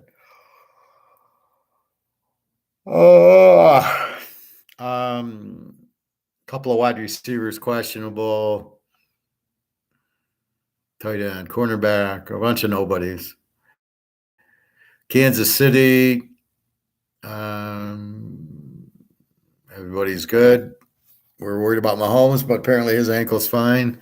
San Diego, Bosa, hamstring. What else is new? D. James, safety, hamstring. So 2 of their all-pros are hurt, but questionable. Mike Williams, receiver, out for the year. Eckler, running back, out with an ankle. Nothing new there, really. The Rams, K. Williams, questionable. I don't know who that guy is. He's running back. Stenson Benson. Okay, so nothing. Cooper Kupp, it says out, but I thought he was going to come back this week, maybe next week. Oakland, Garoppolo, questionable with a concussion, but again, it's too early in the week. And really not much else. I don't know why they're waiting to use the running back that they have from UTSA, Sincere McCormick. What the fuck? You know, he's a great running back. You don't play him, you wonder why you lose every game. Miami, Eli Apple, questionable. I never thought he was any good anyway. Nothing major. Minnesota. Naylor, the wide receiver for Michigan State's out with a hamstring. Safety Klein, questionable with a hamstring. All right, the Giants, just Barkley. I mean, who? Sweeney, the tight end's out. Would anybody know who the fuck that guy is? Robinson, the cornerback's out. I mean, no talent. My Jets, Jets. Well, Aaron Rodgers is out. Nothing really. Nobody that I have heard of. New England, Boutte from LSU, wide receiver, questionable with a hamstring. How about that?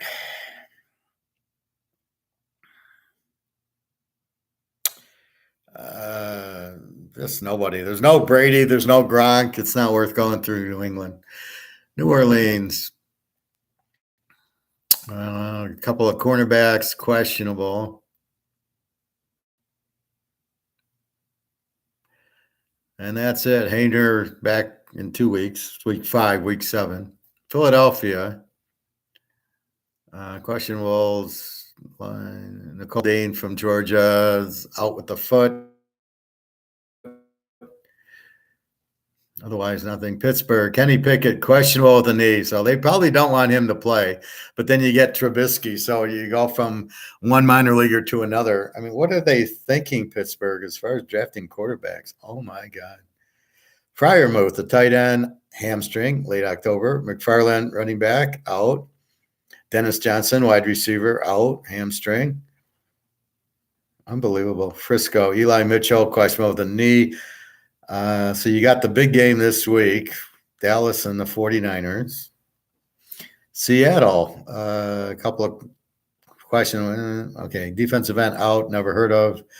O-tackle out. Kenny McIntosh, my Georgia running back, out with the knee. And that's about it from them that I would know. Tampa Bay, Mike Evans, questionable with a hamstring.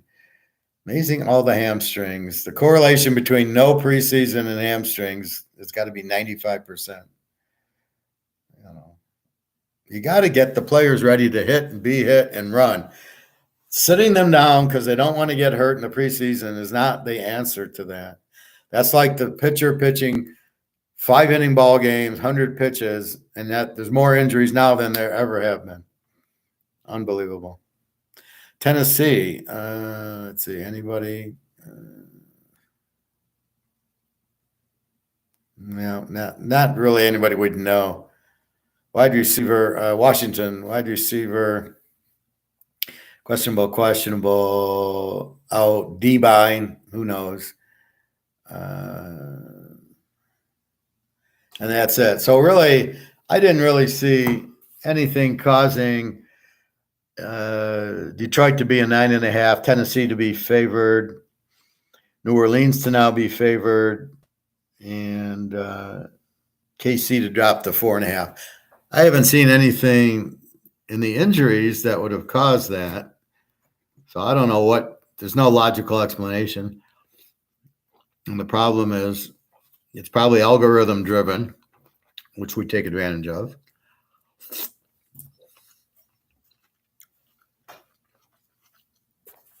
So I did my teaser trends yesterday. Chicago and Washington, the trends on Washington. Now, I've only gone back 2 years because I really can't. I mean, I can go back. I got this year, last year, and the year before. And even then, it doesn't work for most teams. Like Washington with Thurston Hall the third. Well, it doesn't work. All right, so big edge for Washington. Big edge for Atlanta over Houston. Tennessee, Indy, there's an edge, but as Tennessee is the dog, now they're a favorite. Philadelphia and the Rams. Philadelphia is 13-1 as the road favorite. That will play because that's this coach and this quarterback for 2 years. Cincinnati over Atlanta, over Arizona plays, but what's going on with Burrow? The Jets in Denver. The Jets are a huge trend. Kansas City, Minnesota. Kansas City's a huge trend. San Francisco, Dallas, San Francisco is a huge trend. San Francisco's 12-0 as a home favorite, 16-3 the last 2 years. Don't want to fuck with them. And nothing really in Green Bay, Oakland. That's the teaser trend. If you know, now it's usually accurate when it's right. It's I've been using it for years, and it really, like the Philadelphia 13-1 is a road favorite. They were a road favorite last week, and they were a home favorite.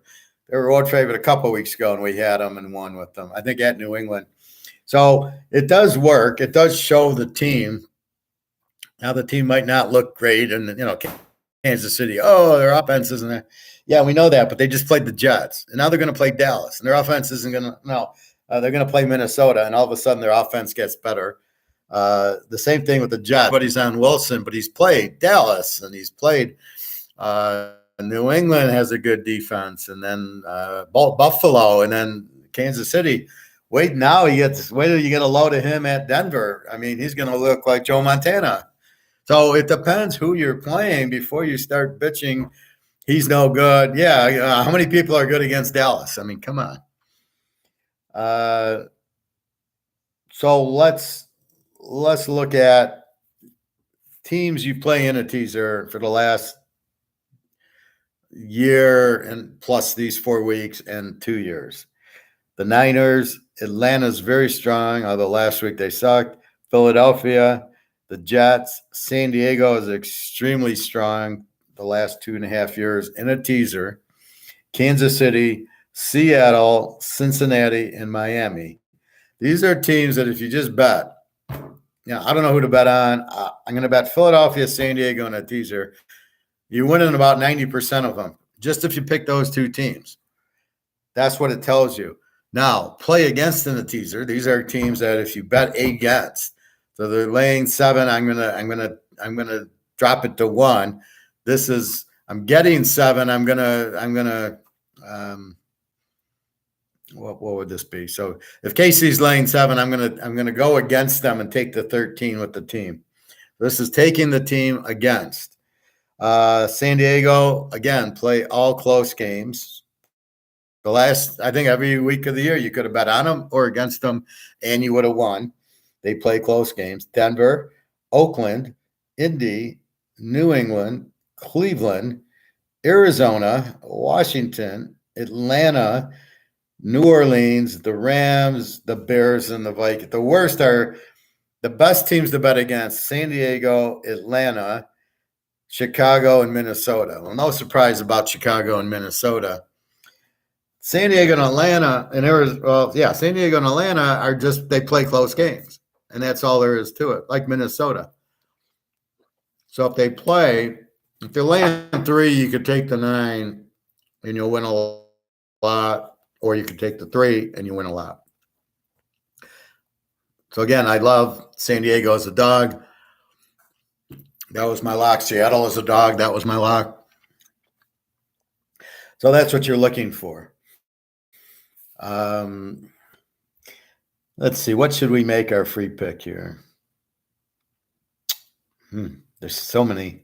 There's so many we can do.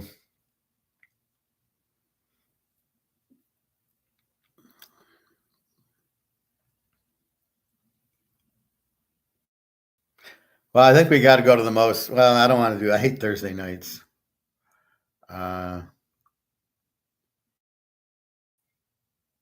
I hate Detroit. All right, let's go with Miami and the Giants. So let's go Miami as your free pick. So Miami's laying now 10.5. So you're going to lay 4.5 against the Giants, against the Z team. Miami's an over team. They score a ton. They give up 30 points. They score 30. The Giants don't score much, give up 33. Against this offense, Miami should light it up because they score a lot. But against this defense, it's perfect because against Buffalo, it's a whole different animal. It's a pressure game, and Tagovailoa cannot handle big games. He chokes. A lot like Jared Goff. And see, the people think they're good quarterbacks until they have to win a game, and they don't show up. Then they throw 3 interceptions, and they go, oh, golly gee. Okay, Goff, you're so good. What happened in that Super Bowl against New England when you guys scored 3 points? Where were you in that game? How come you get to the Super Bowl and you choked? That's the problem with these guys. When you get to the big, why do you think the Rams let him go? Because he couldn't win. He couldn't win. He used to choke. So he comes to Detroit. There's no expectations because Detroit sucks every year. And he starts lighting them up, but he doesn't. What's he do? He doesn't do anything. Until you get a big game like you got the Carolina game, and he choked and he lost. And then he wins the games that doesn't matter. The Bears and the Packers, it didn't matter. It was we're out of the playoff picture. If we were in the playoff picture against Green Bay the last day, Green Bay would have won, right? He would have thrown 3 interceptions and fumbled. So that's really it. There's not much else to tell. I mean, so we can go through the teams. So I got the Bears as a Z. So my Z teams are the Bears and the Giants. Worst teams in football, which is hard to believe they're worse than Indy, Houston, and Carolina. Then I go to my W teams, which are pretty fucking bad. Oakland, Cincinnati, Pittsburgh, Carolina. Now, not that I think Cincinnati and Pittsburgh are W teams, really, but that's what the stats tell us. Joe Burrow is not doing it. He's hurt. They're not scoring. Well, if Joe Burrow isn't scoring, they're probably more of an under team because they give up 24 a game, but that's a lot for an under team to give up. An under team I want is like, Dallas gives up 10 points a game or something like that. So with that said, you got to read between the line. Now, do I think the Giants and the Bears are Z teams? Absolutely. Especially without Barkley, the Giants, and especially with Fields, the Bears. Carolina, yes, I think they are a true W team. No question about it. I don't think Cincinnati. Oakland, I think, is a W. I think they're weak. Now they lost Garoppolo, who I didn't like anyway, and now they got O'Connell from Purdue. Oh, my God. Of course, San Diego made them look good, but they sacked him 11 times. All right, now let's go to the other side of the spectrum. Who are my A teams? Okay, Buffalo and Dallas and the Niners. 3 A teams. No surprise there, although Frisco's much better than Dallas, and Buffalo lost to my Jets, Jets. Now, the Jets I have as an under. So I will go through the Bs. Right now, Detroit's a B, but I don't believe it. Baltimore is a B, and you got Mahomes, or you got Lamar. Philadelphia is a B. That I believe. They're a B-A. Kansas City's a B, who I also think are A's, but they're just not scoring. They're like scoring 28, giving up 20. Kansas City's scoring like 22, and they give up 15. That's not an A. An A, you're scoring like probably over 25, and your defense is under like 20, 21 or so. So if I look at Dallas, Frisco, I got Dallas giving up 10 points a game and Frisco giving up 15. But because they score with these super offenses, then that makes them an A team. Strong offense, strong defense. That's the definition. That's what you're looking for. So what we have here is Miami, who's an over team. What the hell is that, Howard? They score a lot, but they don't have a defense. That's what Miami is. So if I look at the over teams, it's Washington, it's Miami, it's Arizona, it's Denver. That gives you a better perspective of who these teams are. You would think Denver and Arizona are Z teams, but they're not Z teams. They are scoring. And Denver gives up 38. So if they were to score, if they only would score 15, they'd be a Z team. But I think they're scoring like 28, 30 points a game now. They put up 35 on Washington, and then they put up a lot. They put up 20 on Miami, and then last week, 30-something on the Bears. Now they're playing the Bears in Washington. So are they really an over team? That's what we'll find out. But there's so many good games this week.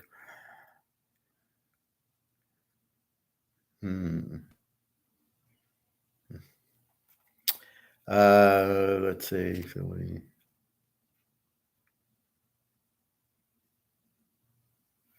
And then last is the under teams that don't score a lot and don't give up a lot. Jacksonville, Houston, 20 defense, they don't score. Atlanta, 19 defense and doesn't score. Tennessee's an 18 defense. New Orleans is a 19 defense. New England, I'm pushing it with a 24 defense. By that, I mean points to go. The Jets, 21. And that's it. And then you have your overs, which I think I mentioned. Washington. So why am I doing that? What is the concept there? I mean, why would I waste my time? Okay, so you're looking at New Orleans, New England. How would you bet the game? Well, you got to ask yourself, who are these teams? I mean, who do I trust? I look at the quarterbacks. I got Carr against either Zappi or Jones. Now, if you want New Orleans, you hope Jones is the starter quarterback. Maybe that's why the line moved, is because they realized that he's actually starting Jones again. And if it's Zappi, I would probably take New England. So Belichick, being the greatest coach that ever lived, he was so fucked up he doesn't even understand Mac Jones is not even a pro quarterback. He watches him throw 4 interceptions last week before he decides to pull them. And at what point is he going to say, you know what, this guy sucks? And I've always been amazed because I can see that right away, and yet the coach can't. Now, what the fuck is he looking at that he would still go with Jones? So maybe that's why the line moved. Now I get the team. New Orleans is an under team, means they don't score. They score probably 17, 18 a game, give up 19. They play low-scoring games. New England's the same. Their offense sucks. Their defense is pretty good because Belichick runs it. That's a 24, I believe. Over under a 40, and now it went from New England 1.5 to New Orleans -1. So how do you pick the game? Well, okay, they don't score a lot. Good defenses. What do I do with it? Do I probably like the dog? Well, who's the dog? Well, it was New England was 1.5. Now New Orleans is a 1-point favorite.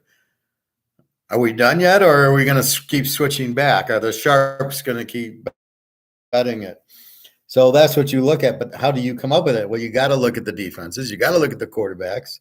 Carr against Jones, let's say. Carr is much better. And I don't even know. The coaches suck, so it's not even a coach. Yeah, coach, like Nick said, Coach Pete or the Rams coach or the Niners coach, although the Niners coach can't coach the Super Bowl.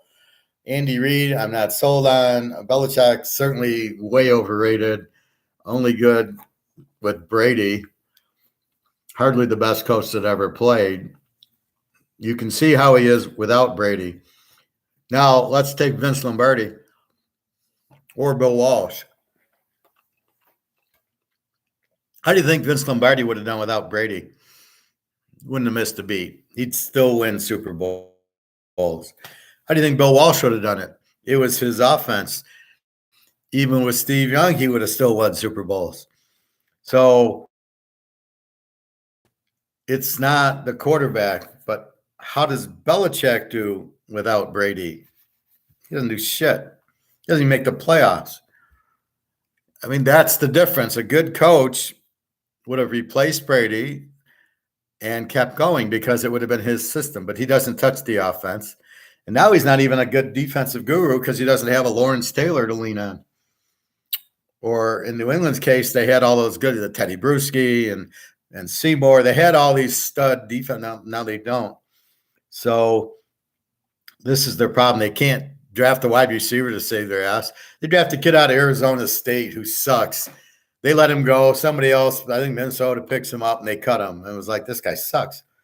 So what is New England thinking? I mean, they don't know how to even draft wide receivers. I mean, it's just pathetic. Or we want wide receivers who block. You know what?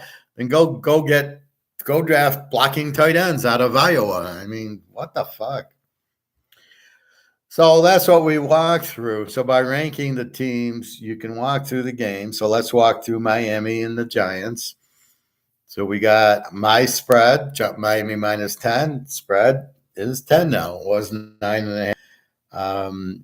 My score, 42-17 Miami, because the Giants aren't going to stop them on a defense that gives up 33 a game. And you gave up, I watched the Seattle game. They really didn't give up that much because they got a pick 6 from the end zone, right? So the Giants had driven down, but the Seahawks had 11 sacks and then got the pick 6. And they're playing on a Monday night. Miami's off of a tough loss to Buffalo. The Giants have no way of stopping the wide receivers and the running backs. Like Buffalo jumped on them, took the lead. Giants don't have an offense. They don't have a quarterback. They don't have Barkley, the one good player. So I'm up 42-17 with Miami is my thought. Also, predicting the score ahead of time before the spread's out is very helpful because you then, when the spread comes out, you can see, wait a minute, this spread doesn't make sense. So I do that for each team, and that's how you then can pick. So if I looked at last week, I was really fucking accurate on Monday night. I had Seattle 27, the Giants 10, and they beat them 24-3. I got them winning by 17. They won by 21, and they were the dog. That's why it was a lock, because I had them winning big, and they should have been laying. My spread was Seattle -7, and the spread comes out, the Giants -1.5. I can't bet it quick enough, as you guys all heard me. This was your free pick on Monday. As soon as I saw it, I had to go bet it. Take the 7.5. So That's why I said it. By game time, they were favored by 2.5. So you really blew your opportunity if you waited till the game time to bet it. That's why you bet the best games, regardless of what it is, when you see the line. So when you see them getting 1.5, you automatically bet it, get 7.5. Now, if you need a Monday night, that's your Monday night right there. So then if you need help and you've lost, then you want to go with, then you might want to bet them the Monday night to get even or whatever bullshit. So with that said, so that's kind of what you're doing is you got to categorize the team, which is what I do. So when you buy the picks, you get all the good picks, but that's the theory behind it. So as the guy was saying yesterday, you're down a few units. Yeah, but I'm normally like 1,100 to 1,500 a unit each game. So when you look at it, I'm down like 6 games, which is pretty good for this time of the year. Wait till we get 5 weeks up and I'll be up 20, 30,000 units. And that's because now I like Detroit, Green Bay. I would not take Green Bay now because now I see that Love sucks. But I bet Green Bay, as a home dog. But now I wouldn't make that bet. Now I get off of Green Bay. Am I on Detroit? Maybe. You got to be careful with Detroit. But you're off. Green Bay sucks. Now the Bears and the Giants are the worst.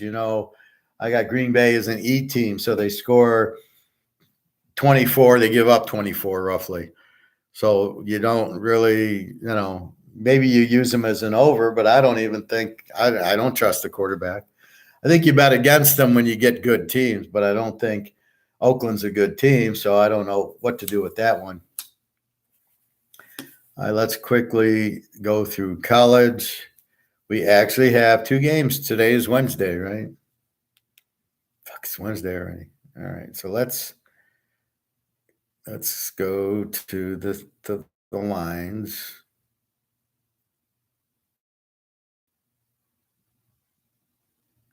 College football. I always like to refresh, even though it comes up. Sometimes it doesn't come up. You got to refresh it. All right, Middle Tennessee 351 is today, and then you got New Mexico State 6.5, 48.5, down from 50. Those are the 2 games today. So a little bit. Jacksonville State is a B team, good defense. Middle Tennessee's a Z team with a weak defense, and we've got a Z team favorite in the game. Now, we don't know much about Jacksonville State because they're new. They've never been. So let's take a look. Do we want to take Jacksonville State against the Z team? And if we look at who they played, they beat UTEP 17-14. They lost to Coastal Carolina 30-16. They beat Eastern Michigan 21-20 and Sam Houston 35-28. So do we really, are they that strong that we can take them? I don't think so. The only game that really looks good is Eastern Michigan 21-0. Beating Sam Houston's not good. And then the only game they really played, Coastal Carolina, they lost. And if we look at Middle Tennessee, I think they played Michigan, I think. So, no, they played Alabama. So they lost 56-7 to Alabama, 23-19 to Missouri, which isn't bad.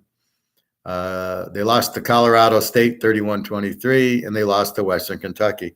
So are they really a Z team, or the fact they got beat by Alabama 56-7? And that's always where I struggle with that. So if I look at the other 3 games, they average about 19 offensively.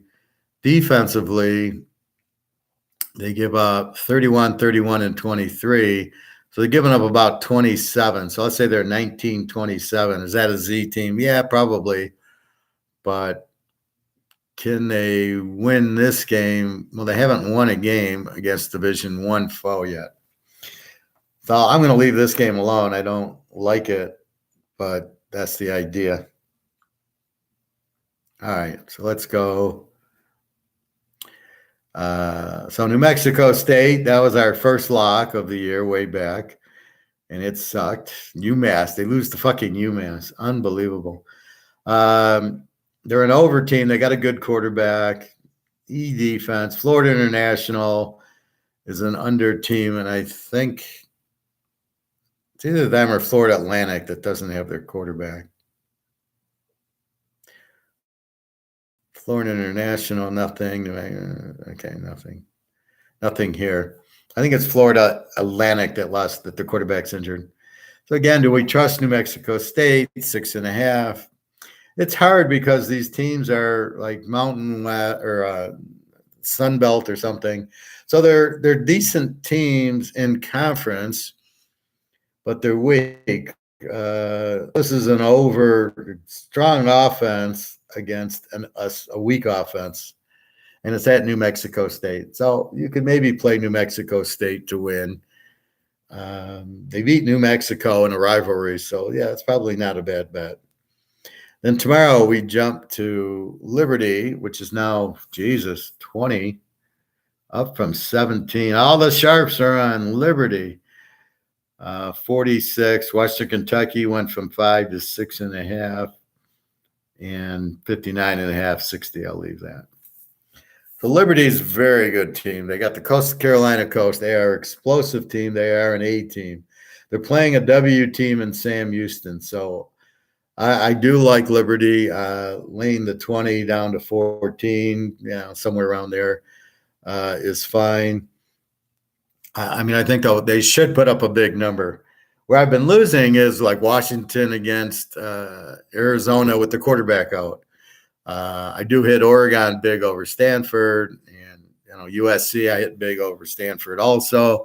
I think Stanford's my bet. So as these teams play Stanford, it's lock against them, But that's what you want. You want to find that weak team in a conference like the Pac-10 where they must win because they all play each other.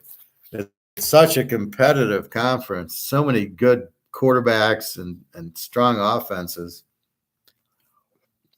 And again, we're hoping for Cam Rising. I saw something yesterday, but it doesn't.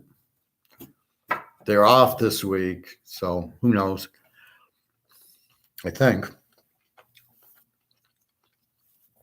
Were they off last week? Well, we'll find out. Anyway, so I can see that. Then we got Western Kentucky 7 over Lou Tech.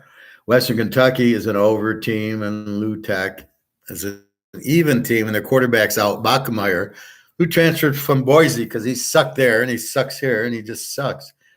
The only quarterback I've seen who made the transfer successful was Daniels from USC, where he sucked, went to Georgia, where he got beaten out by Stenson Benson, and then now he's on Rice. Well, now he's looking good because the competition he couldn't handle. He'll get drafted, even though you can see he can handle that high level of competition. So he's on Rice now.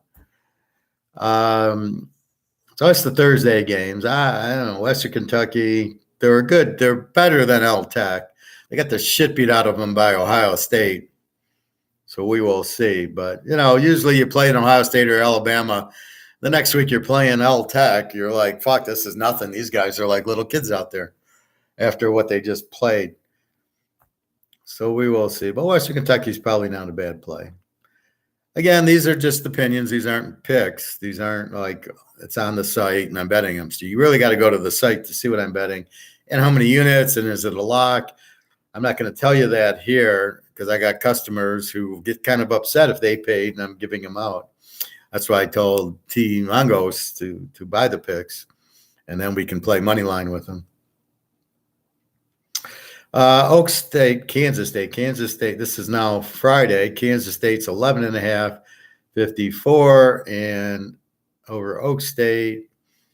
And Illinois 3.5, 43.5. Up from 3 to Nebraska. So let's go K-State. They're an A team. A little bit of a weak defense. Oak State's been an under team, except for the Iowa State game. All of a sudden, I guess Iowa State's defense sucks. They were great. They must have got some injuries, and you don't really know, and now they're just not that good. But Oak State lit them up. Oklahoma lit them up. So we're off of Iowa State under. That's okay. We won 1,000 bets with them under, and now we lost 2, and that's it. And we look for our new Iowa State team, which we find. That's the purpose of this. K-State, Oak State. K-State's laying 11 on the road. It's always tough. A team like Oak State, well coached. It's always tough to go in there as a big favorite and blow them out. And Will Howard, their quarterback, is not really that strong a quarterback. I mean, he's okay, but they're not really like Oklahoma or Texas coming in here. I could see them handling the 11, but I just don't see Kansas State blowing them out. They might, but I don't know. And then we got Illinois, 3.5, 43. Nebraska's an under team. Illinois is a W. They're not a good offense. Their quarterback throws a lot of picks. Their defense isn't what it was last year. I know there's a lot of injuries. And so what you have is a weak Nebraska team who doesn't score with a good defense against Illinois, who doesn't score with a weak defense. Over 43, I have no idea how you would play this game. You can't really trust Nebraska. They got killed by Michigan last week. Illinois, they're going to get killed by if they played Michigan. So I really, this is a game you don't, what would make you bet it? Over under 43? Maybe I bet it under because Nebraska doesn't score and Illinois doesn't score.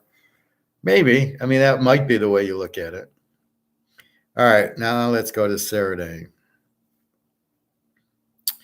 We got Toledo, 19.5, 58.5. Hasn't really moved against UMass. They should kill UMass. Army 3, 49.5 over BC, down from 51 to 49. Go Army, beat Navy. Army, BC's now an over team, and Army's an A team. So Army's changed their offense. Instead of just running wishbone, they're actually running an offense. So it'll be an interesting game. LSU 6.5, 64.5. We know he bets them on LSU. LSU is an over team. They are not an A team. They score a lot and give up a lot, as we saw in Ole Miss. And Missouri is a B team. Pretty good defense, but I don't think they played anybody yet. I don't like LSU as a road favorite here. Missouri, their quarterback's pretty good. Over under 64. Because LSU scores a lot, gives up a lot. Maybe you go over with it. And here's the game of the week. So I'm going to give you this will be the free college pick. So Texas 6.5, 60.5. I like Oklahoma as the dog, as I've said since the beginning of the year. They lost 49-0 last year, and they are going to be looking for revenge. I think these teams are dead even. There you have it. Just so that you can see the professor. 49-0 last year. The Texas wins 49-0. The 4 years before Oklahoma won. So Texas had injuries. That's why they lost. That's why they won. Oklahoma had injuries. I think their quarterback got hurt early in the game, or he didn't play at all. I don't remember, but I know he got hurt, and then Texas killed him, and they ran it down their throat. But Oklahoma seems to have a defense, although I don't know what happened last week with Iowa State, 60-20. So that's why I wonder about Iowa State, because they would play Oklahoma 24-21. But in this game, it's A against A. I think it's an even. It's in these type of games, I think you take the under. So there's your free pick. Take Oklahoma 12.5. I don't mind playing the dog in the A against A teams. We had that early in the year, LSU, Florida State. I tried to talk certain people out of taking LSU as they road favorite, and Florida State won the game. And when you get two even teams, it's usually turnovers. It's usually defense, and you just want the points. It's usually a close game that the dog is more apt to win than the favorite, or just as easily. So there's your free pick here. Oklahoma free pick. Take Oklahoma plus the 12.5. Ohio State 19.5. Where are they? Ohio State 19.5, 57.5 to Maryland. Theoretically, these are both A teams, but I question Maryland being an A team. So let's see. We know Ohio State beat Notre Dame, which is a huge win. How is Maryland an A team? Well, they beat Townsend. They beat Charlton. So their first two games weren't even against Division I teams. Then they beat Virginia, who's a Z team, 42-14. They beat Michigan State, who's terrible, 31-9. Then they beat Indiana 44-17. So if we cancel the Charlton and Townsend games, now let's look at Maryland against Virginia, Michigan State, and Indiana. We have them scoring about 40 points a game and giving up a roughly 17 a game, 16 a game. So that's why you have the A team, because they scored. But if you look at it against Virginia, Michigan State, and Indiana, which we make notes, bet against Indiana, bet against Virginia. But are they really that good? Tagliavuo's brother throws a lot of interceptions, especially in the big games. So I'm not really seeing them playing anybody to say they got a good defense. They score, but they haven't played a good team either that they would score on. So I think Ohio State kills them, probably. Now, I'm not sure what to do with Ohio State offensively. They got the new quarterback who sucks. Holding Hartman down was very impressive against Notre Dame. So I think they have a real defense. I think their offense, I think they're more of an under team. Maryland, I don't know what they are. I haven't played anybody. This is the problem with college football versus pros. In college, they played two high school teams, and then their regular teams are Virginia, Michigan State, and Indiana. Michigan State and Indiana can't score. Virginia sucks. And the two high school teams. So, they got a great defense. They haven't. It's 5 weeks into the season. They played 5 games, and you still have no clue about Maryland. This is the problem betting college. Between all the transfer portal people and the scheduling, I mean, you can go 7-8 games till you realize how good a team is. We got Texas, Oklahoma. Texas beat Alabama. We haven't. Who did Oklahoma beat? Really nobody, but we can see they're much better. I guess the Iowa State game would give me, you put up 60 on Iowa State, you're going to score on Texas. The over-run on that game 60, and I really don't know what to do with it, because you got Oklahoma giving up 8 points a game and Texas giving up like 12. You got two strong defenses. So I don't know that they'll get over or under. I think it could go either way. See, I like Iowa State, where I know there's no offense. They both have good defenses. Here, I don't know. But anyway, so Ohio State hasn't shown. They didn't score against Notre Dame. They went for it twice on fourth and 1 at the 1 and 4th and 1 at the 10 and didn't make it. What does that tell you? It was bad play calling. I think the quarterback kept. You have this Moose as a running back. Why didn't you give the ball to him? So, again, you've got to like Michigan. We have no idea. They played 5 games. We have no idea. They played 3 bad teams. Then they get Rutgers and Nebraska, hardly strong teams. They played 5 nobodies.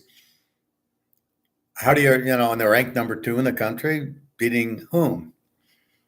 So Ohio State should be ranked ahead of them because they beat Notre Dame. Florida State should be ranked ahead of them because they beat LSU. I mean, you're not getting rewarded for winning your big games. When a team plays nobody, they're getting rewarded for beating nobody. It doesn't make a lot of sense to me. So anyway, that's what I see there. So as after you look at it, you realize Ohio State probably is an A team. Maryland is not in that league. Well, they don't deserve it yet. So they're not really an A team. They do seem to have a good defense, but again, they haven't played anybody. So they're almost a blank piece of paper right now. They'll get their grade after this game. Now, if they really play Ohio State and it's a 35-10 game, or let's say it's like the Notre Dame game, 21-20. Yeah, Maryland is that good. But I don't think Maryland stays in this game at all. I don't think they have the defense. Are they a good team? Yeah, but Tagliabue chokes in the big games in Ohio State. I don't know. At home, they just seem to play a little bit better. To get Maryland, maybe the 20 points is good, but I don't think it's – I don't like taking these teams against Ohio State at Ohio State. They end up being 52-0 games. Rutgers and Wisconsin 12.5, 44.5. Wisconsin, they're both A teams again by that. Wisconsin went to Washington State and lost. Rutgers went to Michigan and lost. So, they're both the grades, don't really help. Wisconsin played a close game at Washington State, give them credit for that, but I'm looking at Mordecai, this quarterback from SMU. He's got 3 touchdowns and 2 picks. What the fuck is going on there? So, again, it's a different offensive scheme. I thought they were going to more of an air raid, but they're apparently not. He makes some good throws, 20 yards down the field, but they're not scoring touchdowns. I think what happens is they get close and they give the running back the ball. He scores, but the quarterback's sitting there with 3 touchdowns going, Mordecai's a lot better than that. So we'll see. Rutgers, very good team. Hard to make a decision. Old Mississippi State, 20.5, 56.5 to Western. Old Mississippi State's an over team, and so is Western in the MAC. You got them going down. What the fuck is the point of this game? They're going down to Mississippi State. Now they're a weaker team, but they're not that weak. I mean, they're weak it's like the US dollar. It's a weak dollar, but not, against the other currencies, it's stronger, but not a strong dollar. NC State 6.5, 44.5. No movement. NC State's an under team. Marshall is a B team with a very good defense. Probably an under game here, but it's a low number, 44.5. UTSA does get Frank Harris back. They're 13.5, 54. Temple's a W team. Now they're in the same conference. UTSA has not played well, so we'll see what Frank Harris brings to the table. They should kill Temple, but again, it's hard to – because Frank Harris hasn't played, it's hard to say he'll just jump into it. Central Michigan, 3.5, 53.5 at Buffalo. 53.5. That number's down. It was 57, I think. Both over teams. That's all you can say. Central played Notre Dame, 41-17. Buffalo at Wisconsin put up a 17. So, I can see that. I don't know. I mean, is Buffalo a good dog? Probably. They're at home. They play well. They got a good quarterback. We'll see. Now, interesting game here. I'm trying to figure out Washington State, UCLA. UCLA, now the game's in the Rose Bowl, 3.5, 59.5. What do you got? You got Washington State and over. They played Oregon State 34-31, and I think it was a similar score to Wisconsin. So they played 2 big boys, and they beat them both at home as home dogs, which is important. Now they go to the Rose Bowl. They play on grass. They're playing UCLA. It's a whole different animal. UCLA is an A team this year. Very strong defense, but they don't have a quarterback. They found a new freshman from Michigan who looks okay, but didn't do anything against Utah, which isn't surprising. They lose 14-7 to Utah.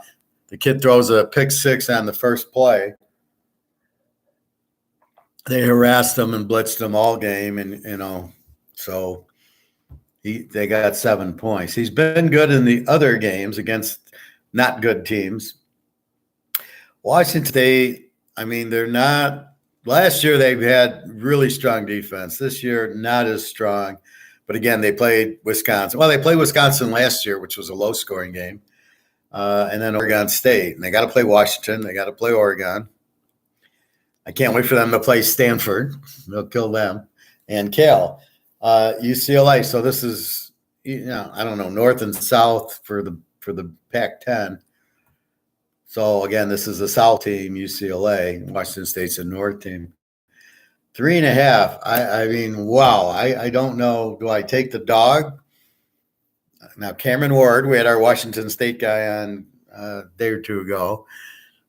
Now we'll see Cameron Ward on the road against a very good. Now, one thing we don't realize is UCLA's got a very strong defense.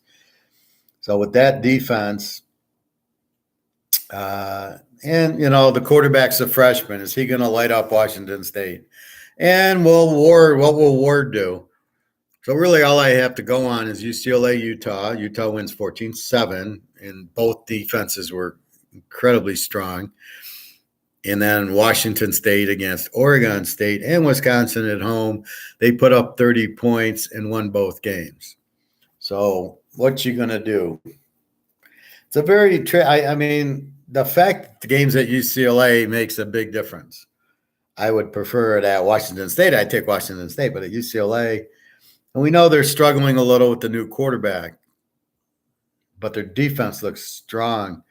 I would prefer UCLA as the dog in this game. I'll tell you that. I don't know what to do with it. I think Washington State can hang around. Over under, I don't. This is not a UCLA over team. This is a UCLA under team. Washington State does put up 30 points and allow points. They're more of an over team. So this is a real mind fuck. I got an A team with a good defense against an over team. And they did win Oregon State and Wisconsin, but they were, the score was a 34-31, and I think it was 37-31. So they're both 60-point games with two good defensive teams, and they were able to score on it, mostly Ward scrambling. So it might be a dog play, but man, it's confusing. And I prefer these games over under, but I don't know where to go with that. UCLA's defense prohibits me from going over, and Washington State, pretty good offensive team, not much of a defense, prohibits me. So I got an under team playing an over team. Syracuse, NC, North Carolina. We got North Carolina 8.5, 59.5. Syracuse, an A team, North Carolina, A team. I don't believe either ranking, but it's by score. Syracuse had their chance, fumbled the ball 5 times against Clemson last week, motherfuckers. North Carolina, their quarterback, I don't know, he's not good at all. He's got like 5 touchdowns and 5 picks, Drake May. I mean, everybody thinks. So that's the thing. The guy throws a few good touchdowns, and, well, he's great, and then where does he go? So I don't buy him.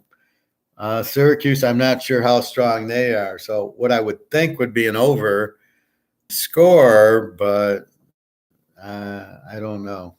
Again, little confusion.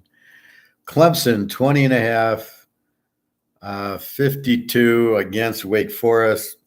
I think Wake's pretty weak. Clemson, I think, is getting better. Their quarterback's getting better. I have to look at the Wake quarterback. I was doing some of that yesterday, just analyzing quarterbacks and what they're doing. And it's funny how some conferences, the whole conference averages 40 points a game, like the Pac-10. And then some conferences, I don't know if it's like Conference USA or the MAC or something, that they have one. I think it's the MAC has like Toledo at 28, and then 5 teams under 20 points on offense. I mean, they're just pathetic like that. So I don't know. I think Clemson beats them. Florida State, Virginia Tech. Florida State minus 23.5, down from 25, and 52.5. Virginia Tech's an even team.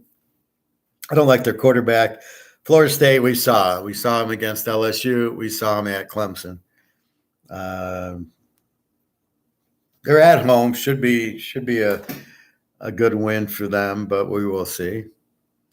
Navy 5.5, 61. Go Navy, beat Army, as we like to say, and go Army, beat Navy, as we like to say. Navy 5.5, 61 hasn't moved. North Texas is an over team. Navy is a W team, kind of a weak defense.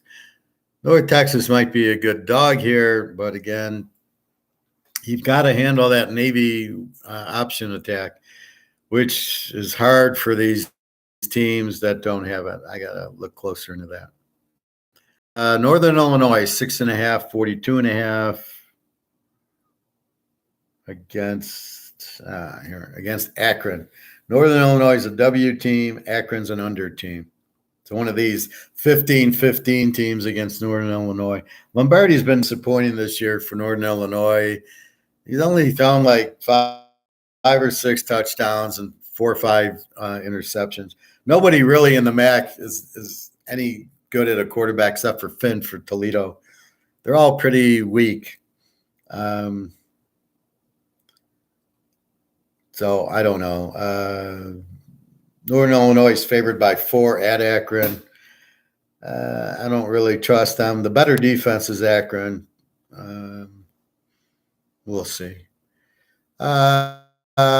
Eastern Michigan, 2.5, 42.5, down from 45. Against Ball State. Ball State's the Z team. Eastern Michigan's an under team.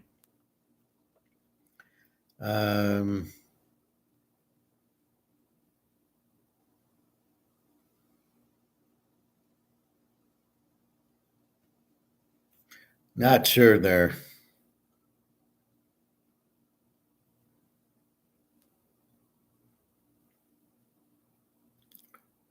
Two and a half, 42.5. Yeah, I mean, well, I guess you go against the Z team, take Eastern. Bowling Green, Miami of Ohio, 10, 46.5. Bowling Green's an E team with the weak defense. Miami's strong team. Miami's probably a good play here. Ohio, Kent, Ohio 25.5, 45. And when I first saw that, I go, wow. Ohio does not score a lot. Kent's a Z team, so Kent's terrible, but I don't know that Miami laying 25 is any good. Iowa, Purdue. Iowa is 1.5. Where are you, Iowa?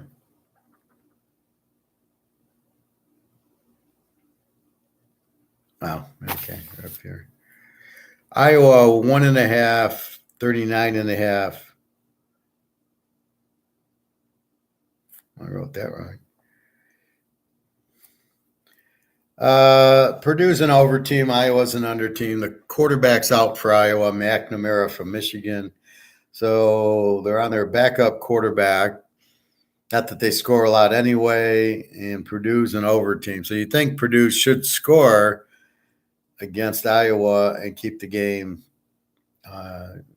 close, because Iowa with their backup probably just going to run the ball down their throat. So probably an under game too. Alabama, 2.5, 46.5. This was 7.5. This is one of those that you scratch your head going, what the fuck's going on here? Also, it's gone from 54 to 49 to 46.5. Milrose, we know he's lousy, but he runs. and they can run. Their defense is strong. A&M, their backup quarterback, their starter got hurt. Their backup didn't look too bad against Arkansas. Alabama's been playing strong defense. I don't know. I think the problem is Alabama's no quarterback, so they're going to run with Milrose, and he threw all those picks against Texas. This is at A&M, so this will be a very interesting game.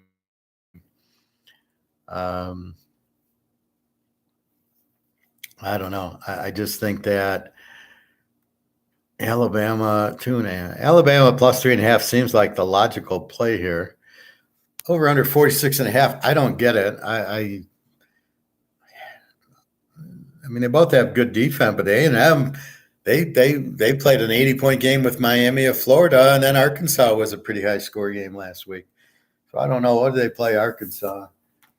That was our free pick. 34-22. They played a 56 with Arkansas. So I don't know. I think 46 is way low on that total. But I think Alabama, I don't think you really bet against Alabama in this situation. Texas State, Lou Lafayette. Really? Fuck. Lou Lafayette, 2.5 up from 1. 68.5. Texas State's the over team. They're the one that beat Baylor. Lou Lafayette's an over team. I like the game over, but it's 68. So, I don't know. We'll see about it. UCF, Kansas. Kansas, 2.5. 64.5. You got a B team in UCF. The quarterback's okay. Plumlee's out, but their backup's doing fine. Kansas, Daniel's out, but we like Bean anyway. Bean's a better pocket passer. Daniel's more of a runner, but he can throw.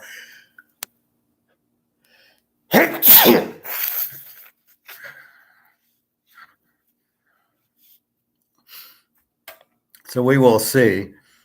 Well,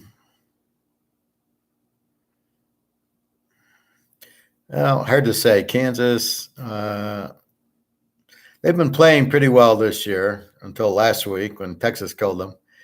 UCF, probably a high-scoring game here. I think Kansas can score. Their defense was pretty good, but not that good. And then UCF is a B team. So maybe an over here.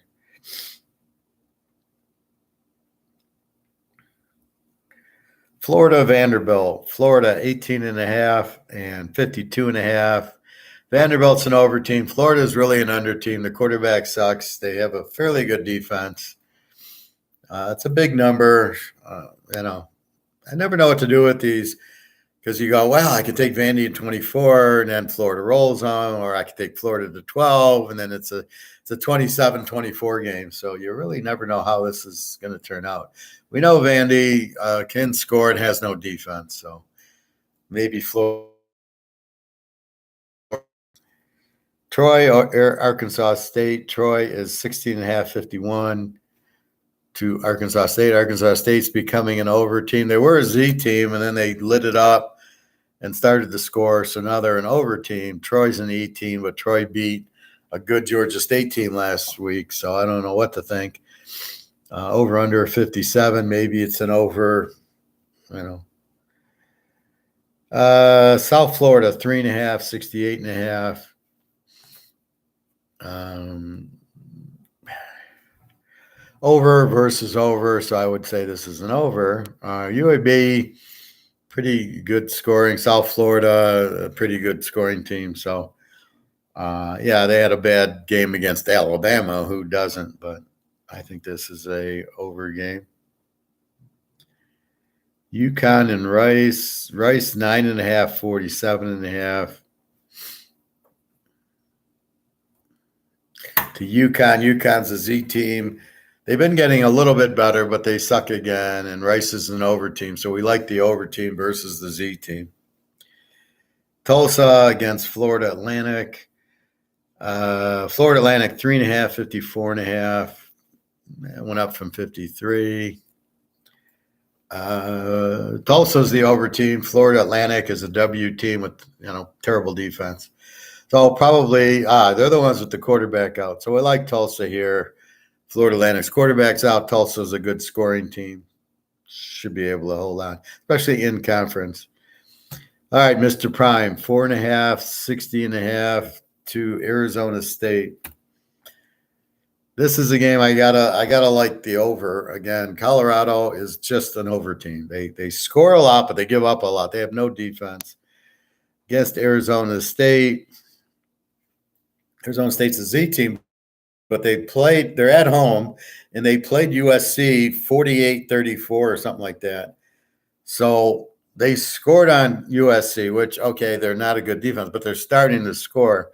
So I'm not sure Arizona State's a Z team anymore. I think they're moving up.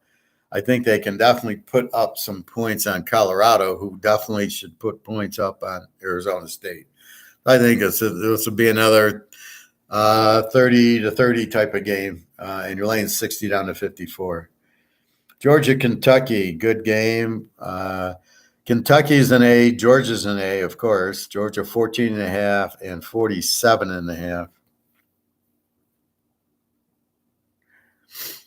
So I think this should be a low-scoring game, as per most of the Georgia games. Kentucky with a pretty good defense. They shut Florida down last week. What was that Florida score? 33-14. They played a 47 with Florida. Put up 33 on a good and held Florida to 14. So I think this game will be in the 20s. 28 to maybe 17 or something. Should be a low score. 48's about right for this game. Probably like it under. Do I like Kentucky in 20 at Georgia? Georgia will be scared. They'll probably put up there maybe 30 to nothing or something. I mean, they'll probably shut them out because they're scared. When they get scared against a good team, they really bring it, and that's what happens. Lou Monroe, South Alabama, 10.5 and 50. South Alabama's an E team. They're not as strong as they were last year, and Lou Monroe's a W team. They're pretty weak offensively. That's what happens. South Alabama, you see, is an A team last year. Oh, they're an A team. But they're really not an A team. When you look at what happened this year, they're an E team. They're scoring 24. They're giving up 24. So their defense isn't as good. And their quarterback, who returned, is not. Their offense just isn't the same. So, again, we look at D, Dominion. Old D's an E team, and South Miss is a W team. So neither of them have defense. I think Old Dominion's a live dog here because Southern Miss is favored, and they're a W. They're probably because they're at home. All right, Notre Dame, Louisville. Notre Dame 6.5, 54.5. And A versus A. I think I like Notre Dame here. They won at Duke. They won at NC State. They should have beat Ohio State, but they lost. They've been playing really well. They can't afford to lose because they lost to Ohio State, even though it was out of conference. I just think Notre Dame's a better team with Hartman than Louisville, who's a pretty good team, but in their own right with Brian Brown coaching. But I like the Notre Dame. Hartman makes the big difference in the game.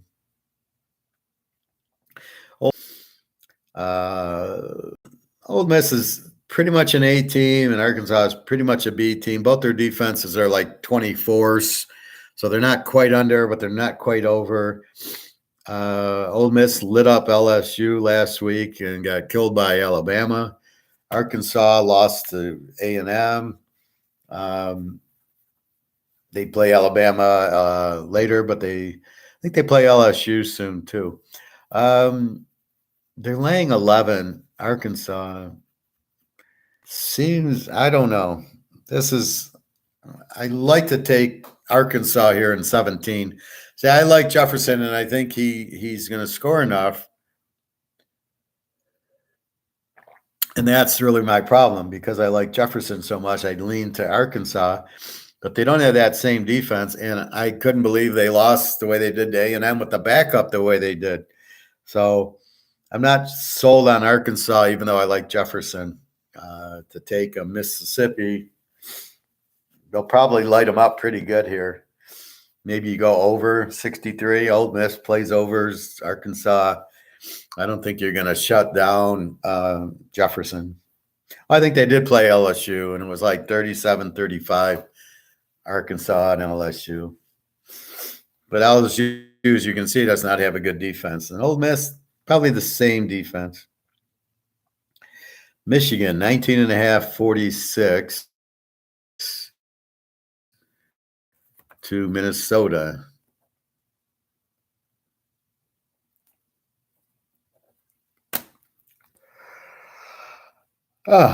Excuse me. Michigan obviously is an 8 team that hasn't really played anybody, but Nebraska and Rutgers.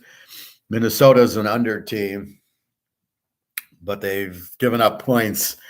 Now they play Nebraska under, but well, let's look at Minnesota. Are they really an under team? I don't think they really are. So they play Lou Lafayette 35-24. They play Northwestern 37-34. They lost. North Carolina got 31-13. I'm not sure why they're an under. Eastern Michigan 25-6 and Nebraska 13-10. So against weak offensive teams, they're shutting them down, but against North Carolina Lafayette, they give up points. I think I like Michigan here. Just the way they're playing, they'll probably shut them out. Strong defense and Michigan scoring. So I think that'll continue.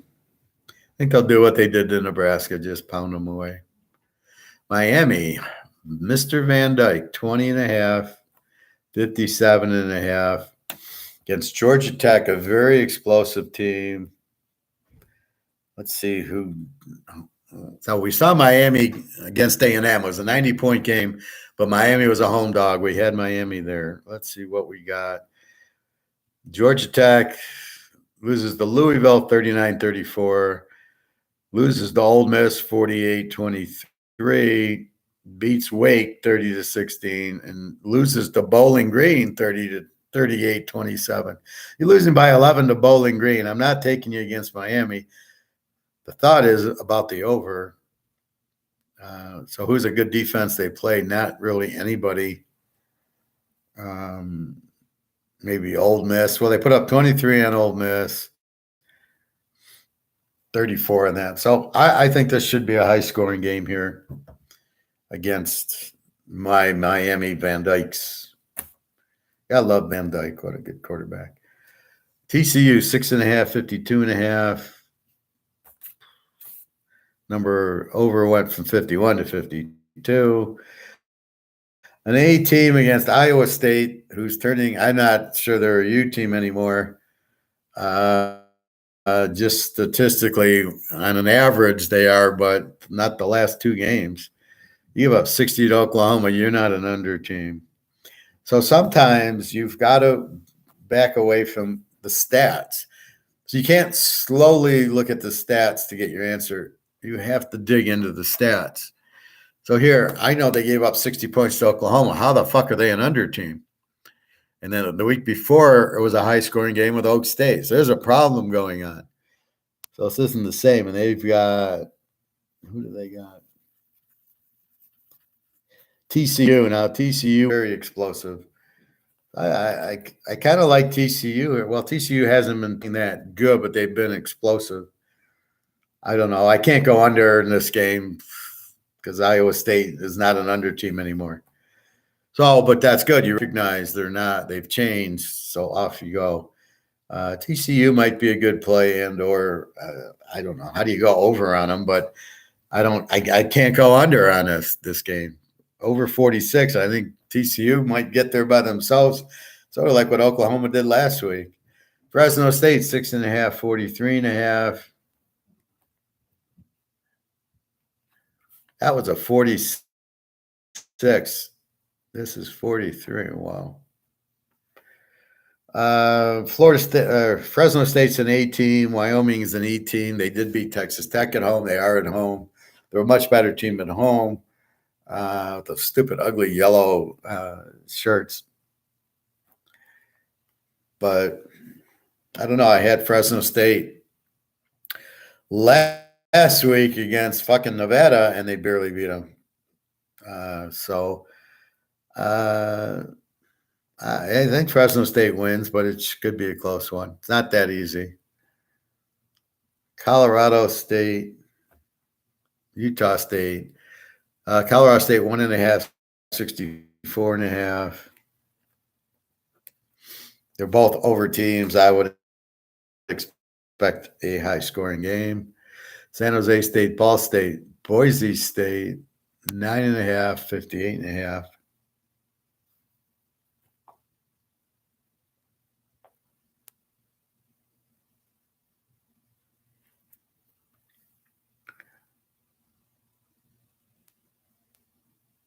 What the fuck?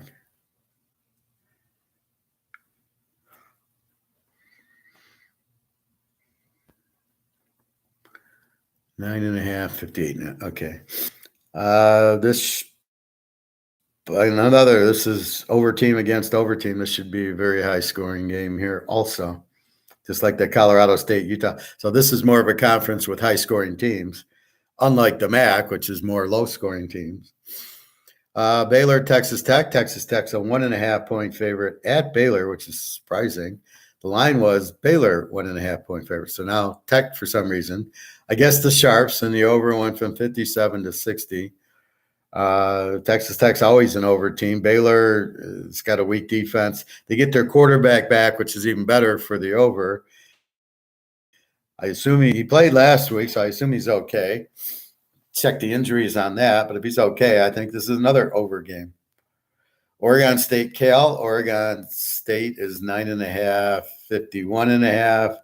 Oregon State's an 18, very over team at Cal. So it's not easy to just walk in to any Big 10, Big 12, SEC. You're Oregon State, but Cal, who doesn't look like much, but you get them as a home dog, and they play a good game at home. So you got to be careful. The home teams, unless it's Alabama, Georgia, Ohio State, can put up a fight. Like Penn State, Ohio State, at Penn State, and Michigan, Penn State will be wars. So Oregon State, Oregon State's the A team, Cal's the over team. So you got under defense against over defense. These are the games that are hard. Oregon State 10, we'll see. And last but not least, USC 21 and 71 to Arizona. And I want to see if Arizona's quarterback is playing. If he's playing, it's probably an over. If he ain't playing, that's the problem. You start playing USC, and look what happened last week. You're laying 21 to Colorado. I didn't play it. I had the over. But they had a big lead, and they let it go. So you can't even, very hard to trust USC laying 21 to anybody. Even the Lions, they'd struggle with. All right, so what we're looking at Arizona. Arizona, the Laura is questionable with a calf. I thought he had a knee. So his knee is now a calf. Him and Joe Burrow can talk to each other. So that's what you got. He's questionable that. I'd rather have Delora in the game and then go over. He's a very good quarterback. The backup, I don't trust him as much. Arizona with an under defense, as we saw against Washington. Washington put up 35 on them. A game like USC, they'll put up their 50. I'm not sold on Arizona's defense. So I think USC, I'm always so scared to lay 15 with them. It's hard laying a lot of points with the team without a defense. No matter how much they score on offense, the other team will keep coming back at you if you don't have a defense. That's why you play an A team. Ohio State's an over team. They're not an A team. UCLA's an A team. So that'll be interesting when they play. UCLA's defense will put up a big fight, but we will see. Anyway, that's our games. I don't have a free pick yet. Oh, no, I do. Oklahoma takes 6.5 up to 12.5 against Texas. I love that play. I think I don't see Oklahoma's got a good defense, very good defense. And so does Texas. Texas beat Alabama 34-24. But how good is Alabama? Milrose threw 3 interceptions. He's not a good quarterback. So Alabama's got quarterback issues. So did you beat them 34-24? Is that really good? And then they got 24 on you with Milrose. So is that really good? So I can see Gabriel lighting them up pretty good, and I can see Ewers lighting them up pretty good. I don't know over or under, which I wish I did, but I got A against A, and it just seems I want the dog. I would never take Texas even in this game. We'll put it that way. Judging these two teams with these two defenses, and Oklahoma just put 60 up on Iowa State, and nobody put 60 up on Iowa State. I would never take Texas even. I would always tease the dog in this game. And you're giving me 6.5. I get 12.5 with Oklahoma with Gabriel and a very good defense. Yeah, okay, I'll take that. Thank you. So that's how I view it. So that's your free pick there. Your free pick in the pros is Miami over the Giants. We're beating the Z teams. Let's look at the Z teams in college. Middle Tennessee, which is tonight. W, South Sam Houston, which is tomorrow. We'll do W. Nebraska and Illinois are both W's. UTSA and Temple are both W's. Northern Illinois is a W. Ball State's a Z in the MAC. Kent's a Z in the MAC.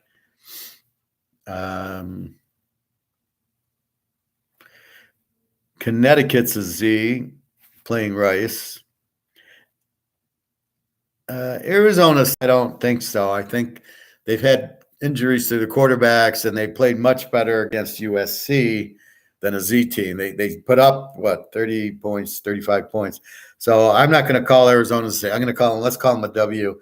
Statistically, they're a Z team, but they've had the injuries, and they've really, so they scored against USC. So what does that mean? But let's call them.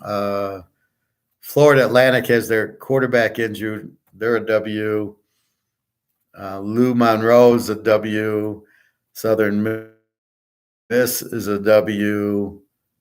So that's it. So there's only a few Z teams, or at least playing. So last week I had a sheet and a quarter, and this week I don't even have a full sheet. It's weird how that schedule comes out. And let's just go through A teams. Liberty, Kansas State, Maryland, who I don't think is, Ohio State, yes. Rutgers and Wisconsin, I don't think are. Oklahoma and Texas, yes. Army, yes. Toledo, yes, especially in conference. UCLA, Clemson, Florida State. I'm not sure about Syracuse and North Carolina. We've got Alabama and A&M, yes. UCF's a B. Kentucky and Georgia are both A teams, but we know the real one's Georgia. Michigan's an A team. Mississippi's an A team. Arc's a B team. Notre Dame and Louisville are both A teams. Miami of Florida's an A team. TCU, I don't know that they're an A team. Good offensive team, but I don't. To me, an A team, they can beat anybody. And I don't think we already see TCU lose to Colorado.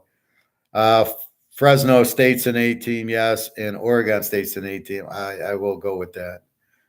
So you're looking for weakness and you're looking for strength.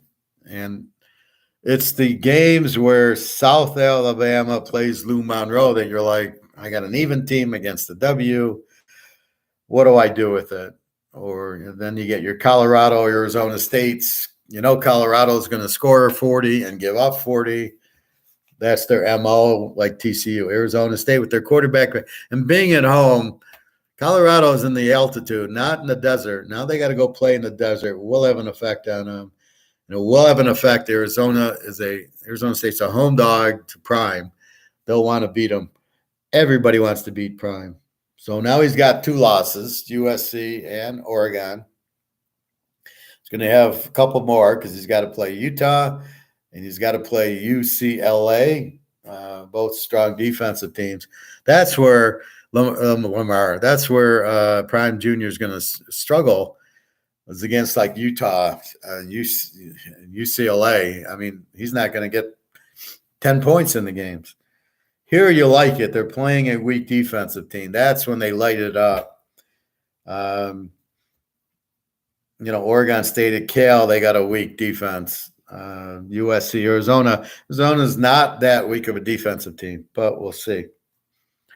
So that's week 1. And then, so you can see all the games.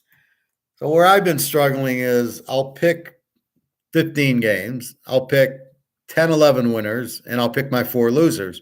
But the 4 losers aren't really what I thought would be the losers. Part of the winners is what I thought would be the losers.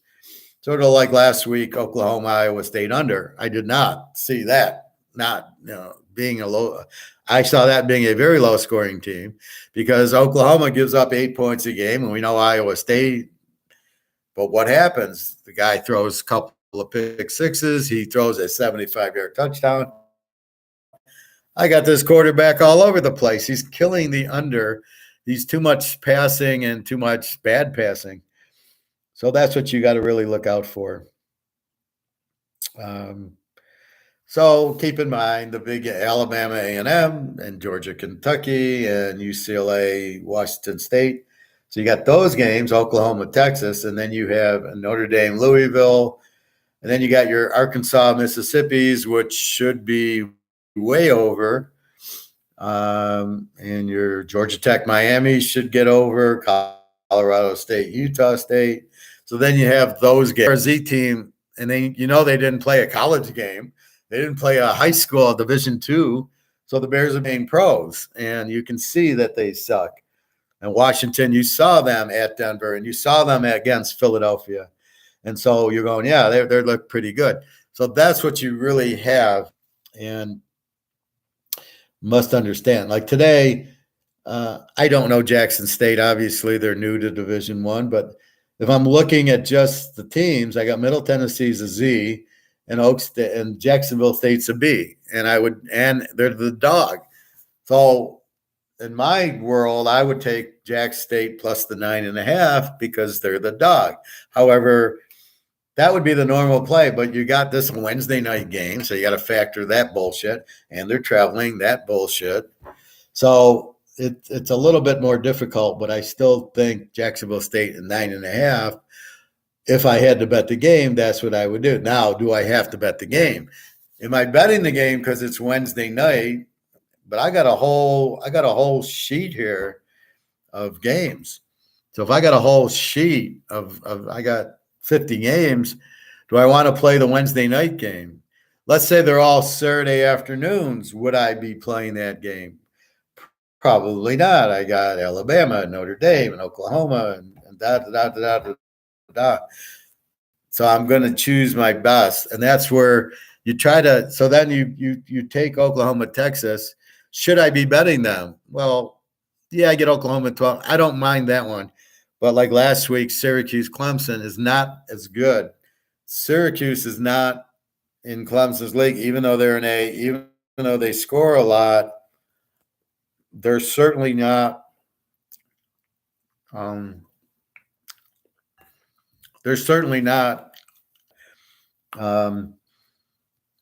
Is Notre Dame Louisville equal? I don't think so. I think you're running into the same Clemson Syracuse route, and I like Hartman.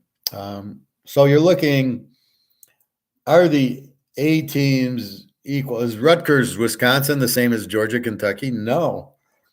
They are an A team, but we saw them against Michigan. They got killed. Wisconsin, we saw against Washington State, got beat pretty bad. So there's different levels. Again, you're just going by the stats to come up with the ABC. But then, as you saw, I drill in and I said, Well, they're really not. They haven't beaten anybody. I don't remember which team that was, but so that's what you got to be conscious of also. Who did they really beat to get to their A's and B's and C's and overs and unders? And that I think really breaks you down. You must have purpose and a reason you make the bet. I don't know is not a reason. Joe, the bookie, gave it to me is not the reason to make the bet. If you do that, you really have no idea. You shouldn't be betting, right? Which is what they want. They want a bunch of morons betting.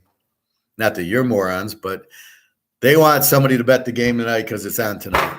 We get more action. The more action we get, the more money we take. On top of that, they're insulting everybody with this juice, especially MGM properties at 13-10 for a teaser. That's just fucking ridiculous. It should be even money. You got to pick two winners. Okay, I can understand 11-10. When I first started, it was even money. You play a two-team teaser, it's even money. And I did the exact same thing I do now, except I wasn't as in tune to the over-unders. So I would look at the 70 Steelers, and I'd bet. I remember I had the immaculate reception. I had Pittsburgh in that game, and I won the game on the play. Otherwise, I lost. I think I had Pitt even, and I'm losing, and I'm fucked. And they catch it, and they win, and I go, I won my bet. That's all I cared about. But that's really, I didn't, like, had I played it the way I played it now, that would have been a fuck locked under most of the Pitt games until they changed the rules. The 72s, 3s, 4s, and 75 games would have been lock unders on like Georgia is. I mean, Lambert, Ham, Green, there's no fucking way they're scoring on that team. So that's, but back then I would have taken the Steelers. I wouldn't have played the over-under. I don't think I played too many over-unders. Even with Montana, I just took them or I didn't take them. And that's where I've kind of went to the next level is the over-under, looking at the defenses. Really, I'm looking at the defenses to bet. So let's look at a good example. All right. Yeah, doesn't work there. Doesn't work there. Let's look at Ohio against. Well, it doesn't really work.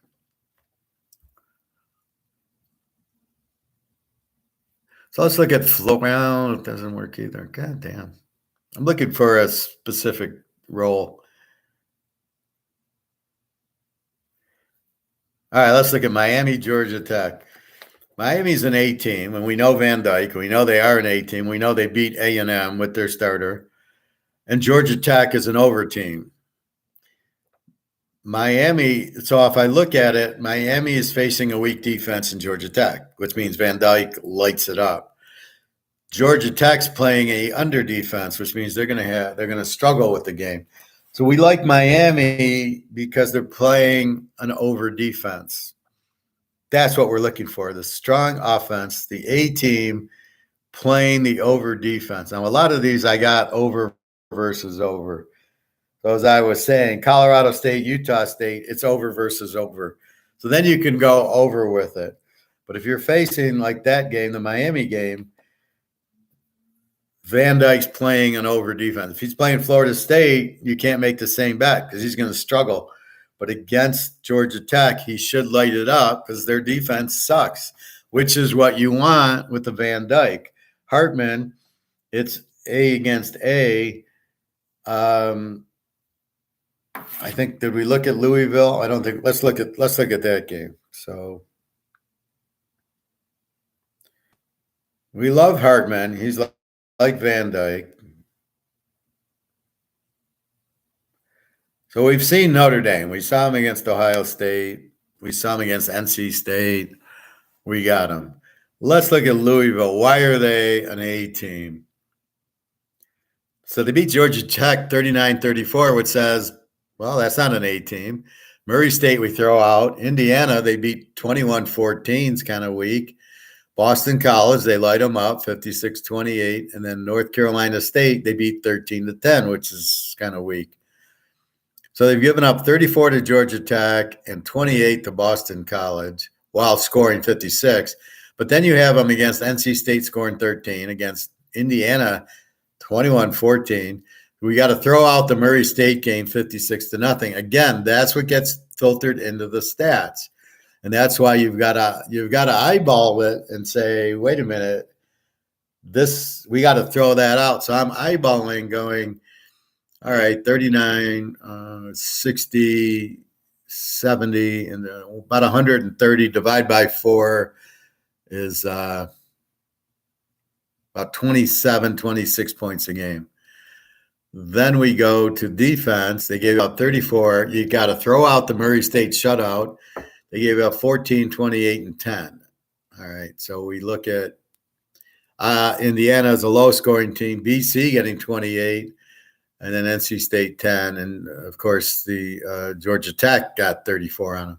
So 34, 48, and 30 is 78. So they're giving up about 20. That would get you at 80. So they're about 28-20. That's really kind of a B team. But when you throw in the 56-0, it makes them an A team. So this is the problem you have in college, is this Murray State 56-0 game. Makes them look better than they are. So now are they really an A team? Well, the last three, they beat Indiana 21-14, who stinks. They beat BC, and BC is what?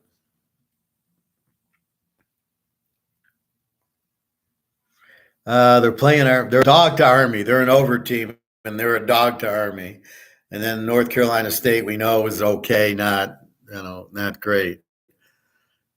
So can they beat Notre Dame?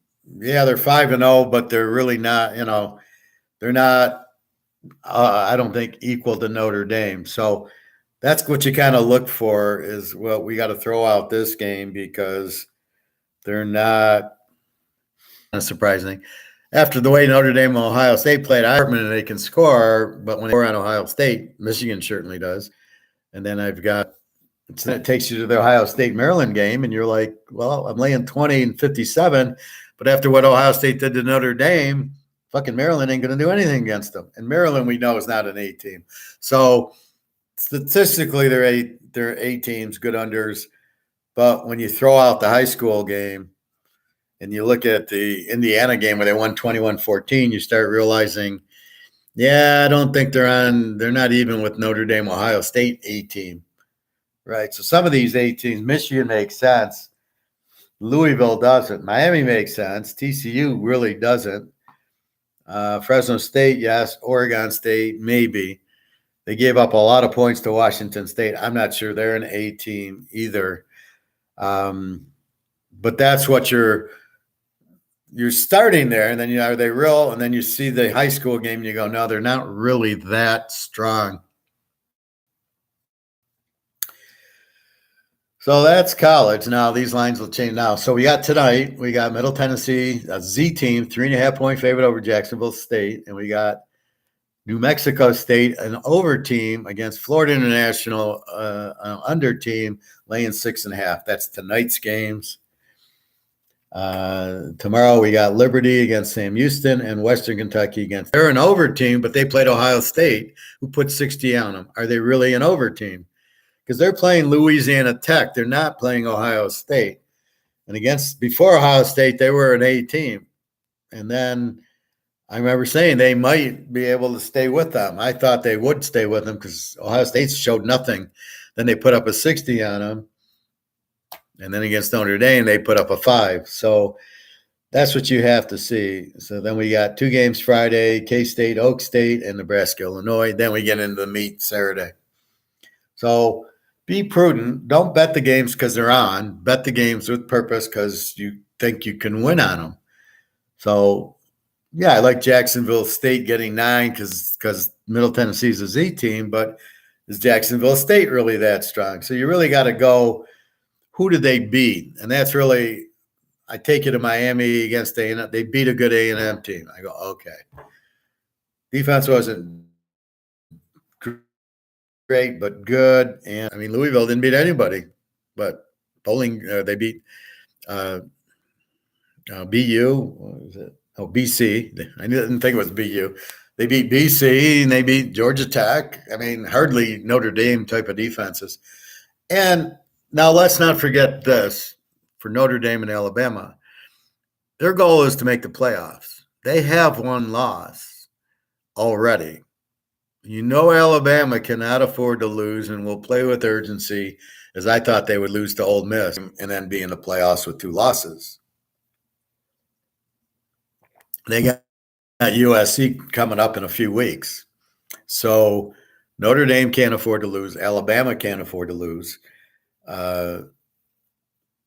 Oklahoma, Texas, I think they're both undefeated, but winner more than likely goes to the playoffs, especially the way they're playing. And they have a very good chance of beating Georgia because of their defense. See, the reason Oklahoma never could do anything in the playoff, they had no defense. And when you start playing teams like Georgia, they're going to run it down your throat. You don't have a defense, you'll never see the ball again. And when you see the ball, you're down 20, and they're blitzing you like no tomorrow, and you got 2 seconds to throw the ball. You never see that type of defense. That's why they can't compete with Georgia. With a good defense, then Oklahoma, Texas could compete. Like Oklahoma could, if they can beat Texas, they have the defense to stop with Georgia, and they have Gabriel, who could give Georgia a little bit of problem. Although after we watched the Tennessee game, we're like, yeah, I don't think a good offense can beat Georgia, only a good defense. So that's what you're looking for. So you're trying to rank that. Now you look for over and over. Do we go over? Under and under. Do we go under? And we look for Z teams to bet against. We look for A teams to bet on, especially as dogs. Oklahoma being one of them. And that's kind of how you set. Now, if I hear a handicapper on BetMGM or the stupid sports talk that I hear here, this one guy's great. I just go against his picks. This guy thinks he knows everything. He's a real strange guy because he yells, and then if you disagree with him, he's like a crybaby. And but he knows everything. He's smart. So he thinks he knows everything. So with that said, just like gold, you have to pick your games because you picked them. Maybe I've talked you into a certain game. I know I do that a lot. I know people take my word. I appreciate that. Thank you. And then you go there and you make your bet. But you should have your formula for picking your game. And I don't mean an algorithm. I mean offense, defense, quarterback, coach, all that stuff. And once you get that, then you go to your next level, which is, okay, I like the points. Okay, I'm going to make the bet. Then you go to your money management. You go, well, how much am I going to make the bet for? You know, I only got such a bankroll, so I can't make too big of a bet but I don't want to make too small of a bet because I like it. And if you have indecision, don't bet it. Okay, I love this game. I like Oklahoma. I'm betting it, getting 12.5. How much? Do I lock it against Texas or do I just bet it? And then you look at these other games and you look at the Miami Giant game and you go, yeah, they're going to kill them. And so you can bet whatever on the game, but don't bet over your bankroll. So if your bankroll is $5,000, you're betting 50 a game, let's say. Don't put a $500 bet down. Even on my lock, I can't go 10 times my normal because they can lose. This week they were wonderful. The Rams with Seattle. Boom. That lock, yeah, I'd put a little bit more on that lock. When you get weak teams, basically what did you have? The Giants were a Z team favored over Seattle. I mean, that was like, and that's kind of what you have. Oklahoma, Texas isn't that easy. Middle Tennessee being a favorite as a Z team, but we don't have a Seattle. We don't have, I don't know how strong Jacksonville State is. Now, if you see their scores and their look at their quarterback and he looks, oh yeah, they're going to light it up, then that's a different story. But again, you're not trusting Seattle and Coach Pete. You're trusting whoever the fuck coaches Jacksonville State. Do we see that anywhere else? Southern Miss, Old Dominion. We see Southern Miss a 1.5 point favorite as a W to an E team, Old Dominion. So maybe you go to Old Dominion and say, okay, yeah, they should be able to beat them or at least get close. Any other strange ones? Northern Illinois over Akron. Again, Northern Illinois is a W team. So there's many methods. And again, the injury is critical. You've got to know if you're not betting the team, you're not betting the same team with the injury, right? So Iowa, McNamara goes down. Now you're betting Iowa with a totally different quarterback. What do? They're going to run the ball more. They're going to be lower scoring if that's possible. What do we got with Iowa? Iowa's 1.5 to Purdue with the new quarterback, and over/under's 39. Well, Iowa's not going to pass the ball like they were. So Iowa, then Purdue's an over team, so they can score. They don't have much defense, but Iowa can't hurt them because Iowa doesn't have a quarterback unless the backup's good, but we don't know. We knew McNamara from Michigan. So this is what you got to understand. Well, my quarterback's out. How good's the backup? Now with Kansas, I know their backup. He played a lot last year. Bean, I'm fine with Bean. He looked good. Kansas State went to Howard. Howard's their starter now, and they it doesn't look as strong. The one I'm surprised about is the Mordecai at Wisconsin. He's thrown 3 touchdowns. Are you fucking kidding me? He'd have 30 by now at SMU. He's thrown 3. You can see the difference. They get to the 10, they run it in. Not Mordecai throwing it all around. So again, that's Wisconsin. They're laying 14. I don't see. That's crazy. Rutgers isn't that bad. Anyway, you get the hint. You make the pick like you buy the gold. So when you buy gold, if anybody tries to talk you out of it, it's a shake my head, roll your eyes moment of you're a fucking idiot. You don't know what you're talking about. Buy stock. Why? So when the market crashes, I can lose my money. But you know what I can't lose my money in is gold. Up. And that's where you become independent of, I know it's the right thing to do. I know I can't lose. And sometimes not losing is winning, sort of like in poker. If I fold a bad hand, I can't lose anymore. If I hold on to this, I will lose all my money. It will go to zero, especially if you're forcing Russia into a gold standard for the ruble, which will lead to China with the gold standard, which will lead BRICS to a gold standard. This has no chance. This is going to zero. Yeah, it's the best fiat over the euro, the pound, the Swiss franc, but it's still, if we just look at it, it's a Z team, right? Who's a Z? This is the Chicago Bears right now, right? This is the Bears. Do you want your money in the Bears, or do you want your money in Kansas City? And really, that's how simple it is understanding it. And then from there, you can be strong and not listen to somebody, because if you don't know their skill set, and I keep taking you back to Attack on Wall Street. The guy has 60 grand. He can't afford to lose. He's a fucking military man. You don't want to piss him off, and you don't want him to lose his money. That should have been your main focus. I don't want this guy to lose his money. And had he put him in gold, he wouldn't. But had he put him where he put it just to make his commission, the guy listened to somebody he didn't know and lost all his money. And that's the key to it. Understand what to do with your money is understanding, what do I do? And then who do I trust? And if you don't understand what you're doing, you can't trust anybody, because you don't know if they're right, wrong, or indifferent. Oh, buy stock, buy this real estate trust. You don't know if it's a good point or not.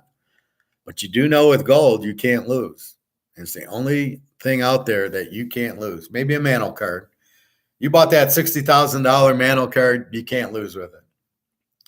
I guarantee that. You get the PSA 9 65 Mantle that I showed you yesterday.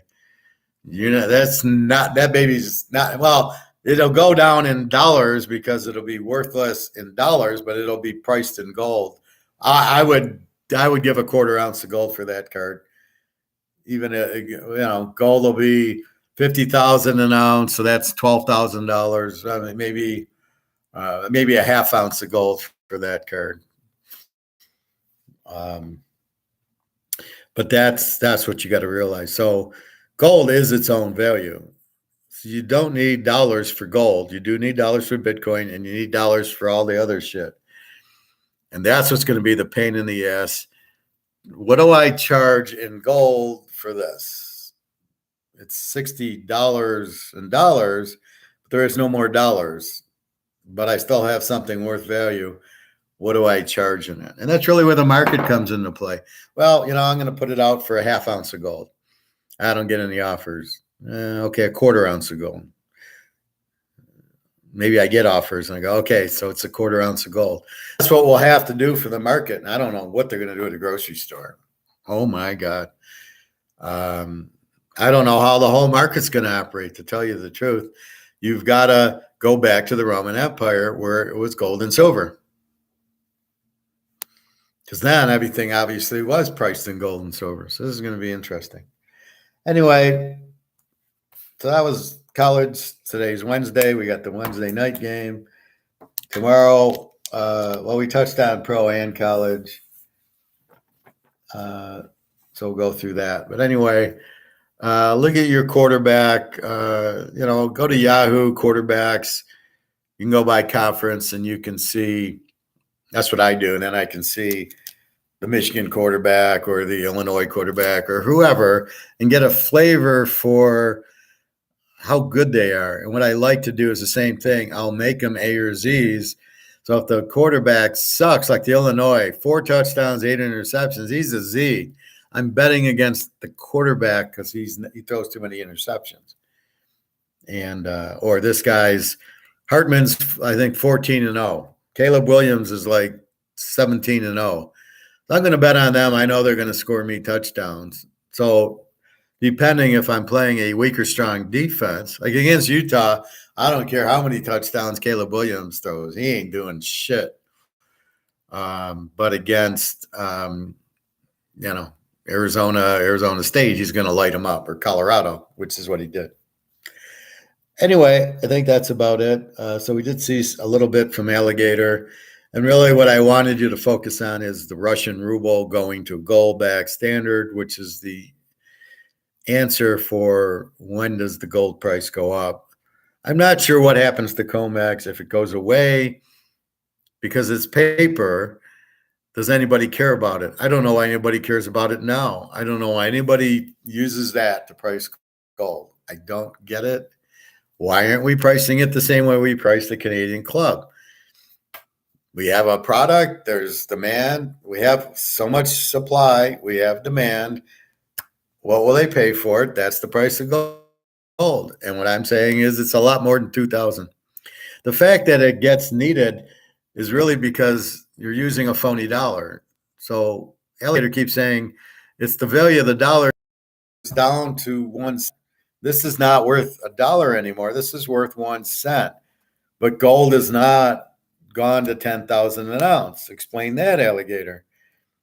So it really is not priced in dollars as he thinks, or it would be a lot more. It's priced in paper. There is no physical price, and that's what he doesn't get. Or he gets it, but he can't connect the dots. But the fact that the dollar goes down makes gold go up. So he's saying, well, the gold price isn't really going up. He's full of shit. Because the gold price is low because of the paper. Because of the derivative pricing, you're selling gold and buying gold at $2,000 an ounce. It's fantasy. That's not the real physical price of it. So the dollar has gone down, and so you're telling me gold's only worth $2,000? You're out of your mind. So again, he won't commit because he doesn't really. He's more of a he was a stockbroker and he ran a bank, but he's not an economist. It's amazing how these guys, they're all stockbrokers, they're all salesmen, and they're not really good at economics. And when they talk to economic guys, they don't talk to a guy like me who fully understands it and can explain it. They talk to a guy with a PhD who can't explain shit to a 10-year-old. So keep that in mind. So believe me, if gold was at the price of the dollar going down, it would be $30,000 right now. So I got to argue with Alligator on that one. Anyway, all right, 3.5 hours. I'm exhausted. So www.teaserking.com, purchase picks, purchase what you want, and then you get my picks. And then if T Mangos wants to do a money line for teamer, you can take the teasers and do it with the teasers, or you can ask me for my advice on what would be it. But I sell the picks, and the people that bought it, it's not fair to them for me to give picks away here, just the free picks. And I promise the free picks. So again, Miami, Oklahoma, Miami over the Giants, Oklahoma, Texas, free picks. All right, everybody. Again, I got to focus on my college. I got to try to get a little bit. No. Let's not play this. There's too much risk. And let's go to the gusto. Although I like the Washington Arizona game with the Arizona quarterback out. So I'm kind of shocked I lost that one. But all right, any questions, comments? Now I've got the real teams, and I won't. Before I might have bet Green Bay over Oklahoma, over Oakland. That ain't going to happen now. Who to bet on and who to bet against. And I'm not going to fuck with Indy and Houston like I've been fucking with because of the quarterbacks. We will see. Comments? No? All right. www.teaserking.com. Have a nice day. Weather if you still have it. All right. Take care.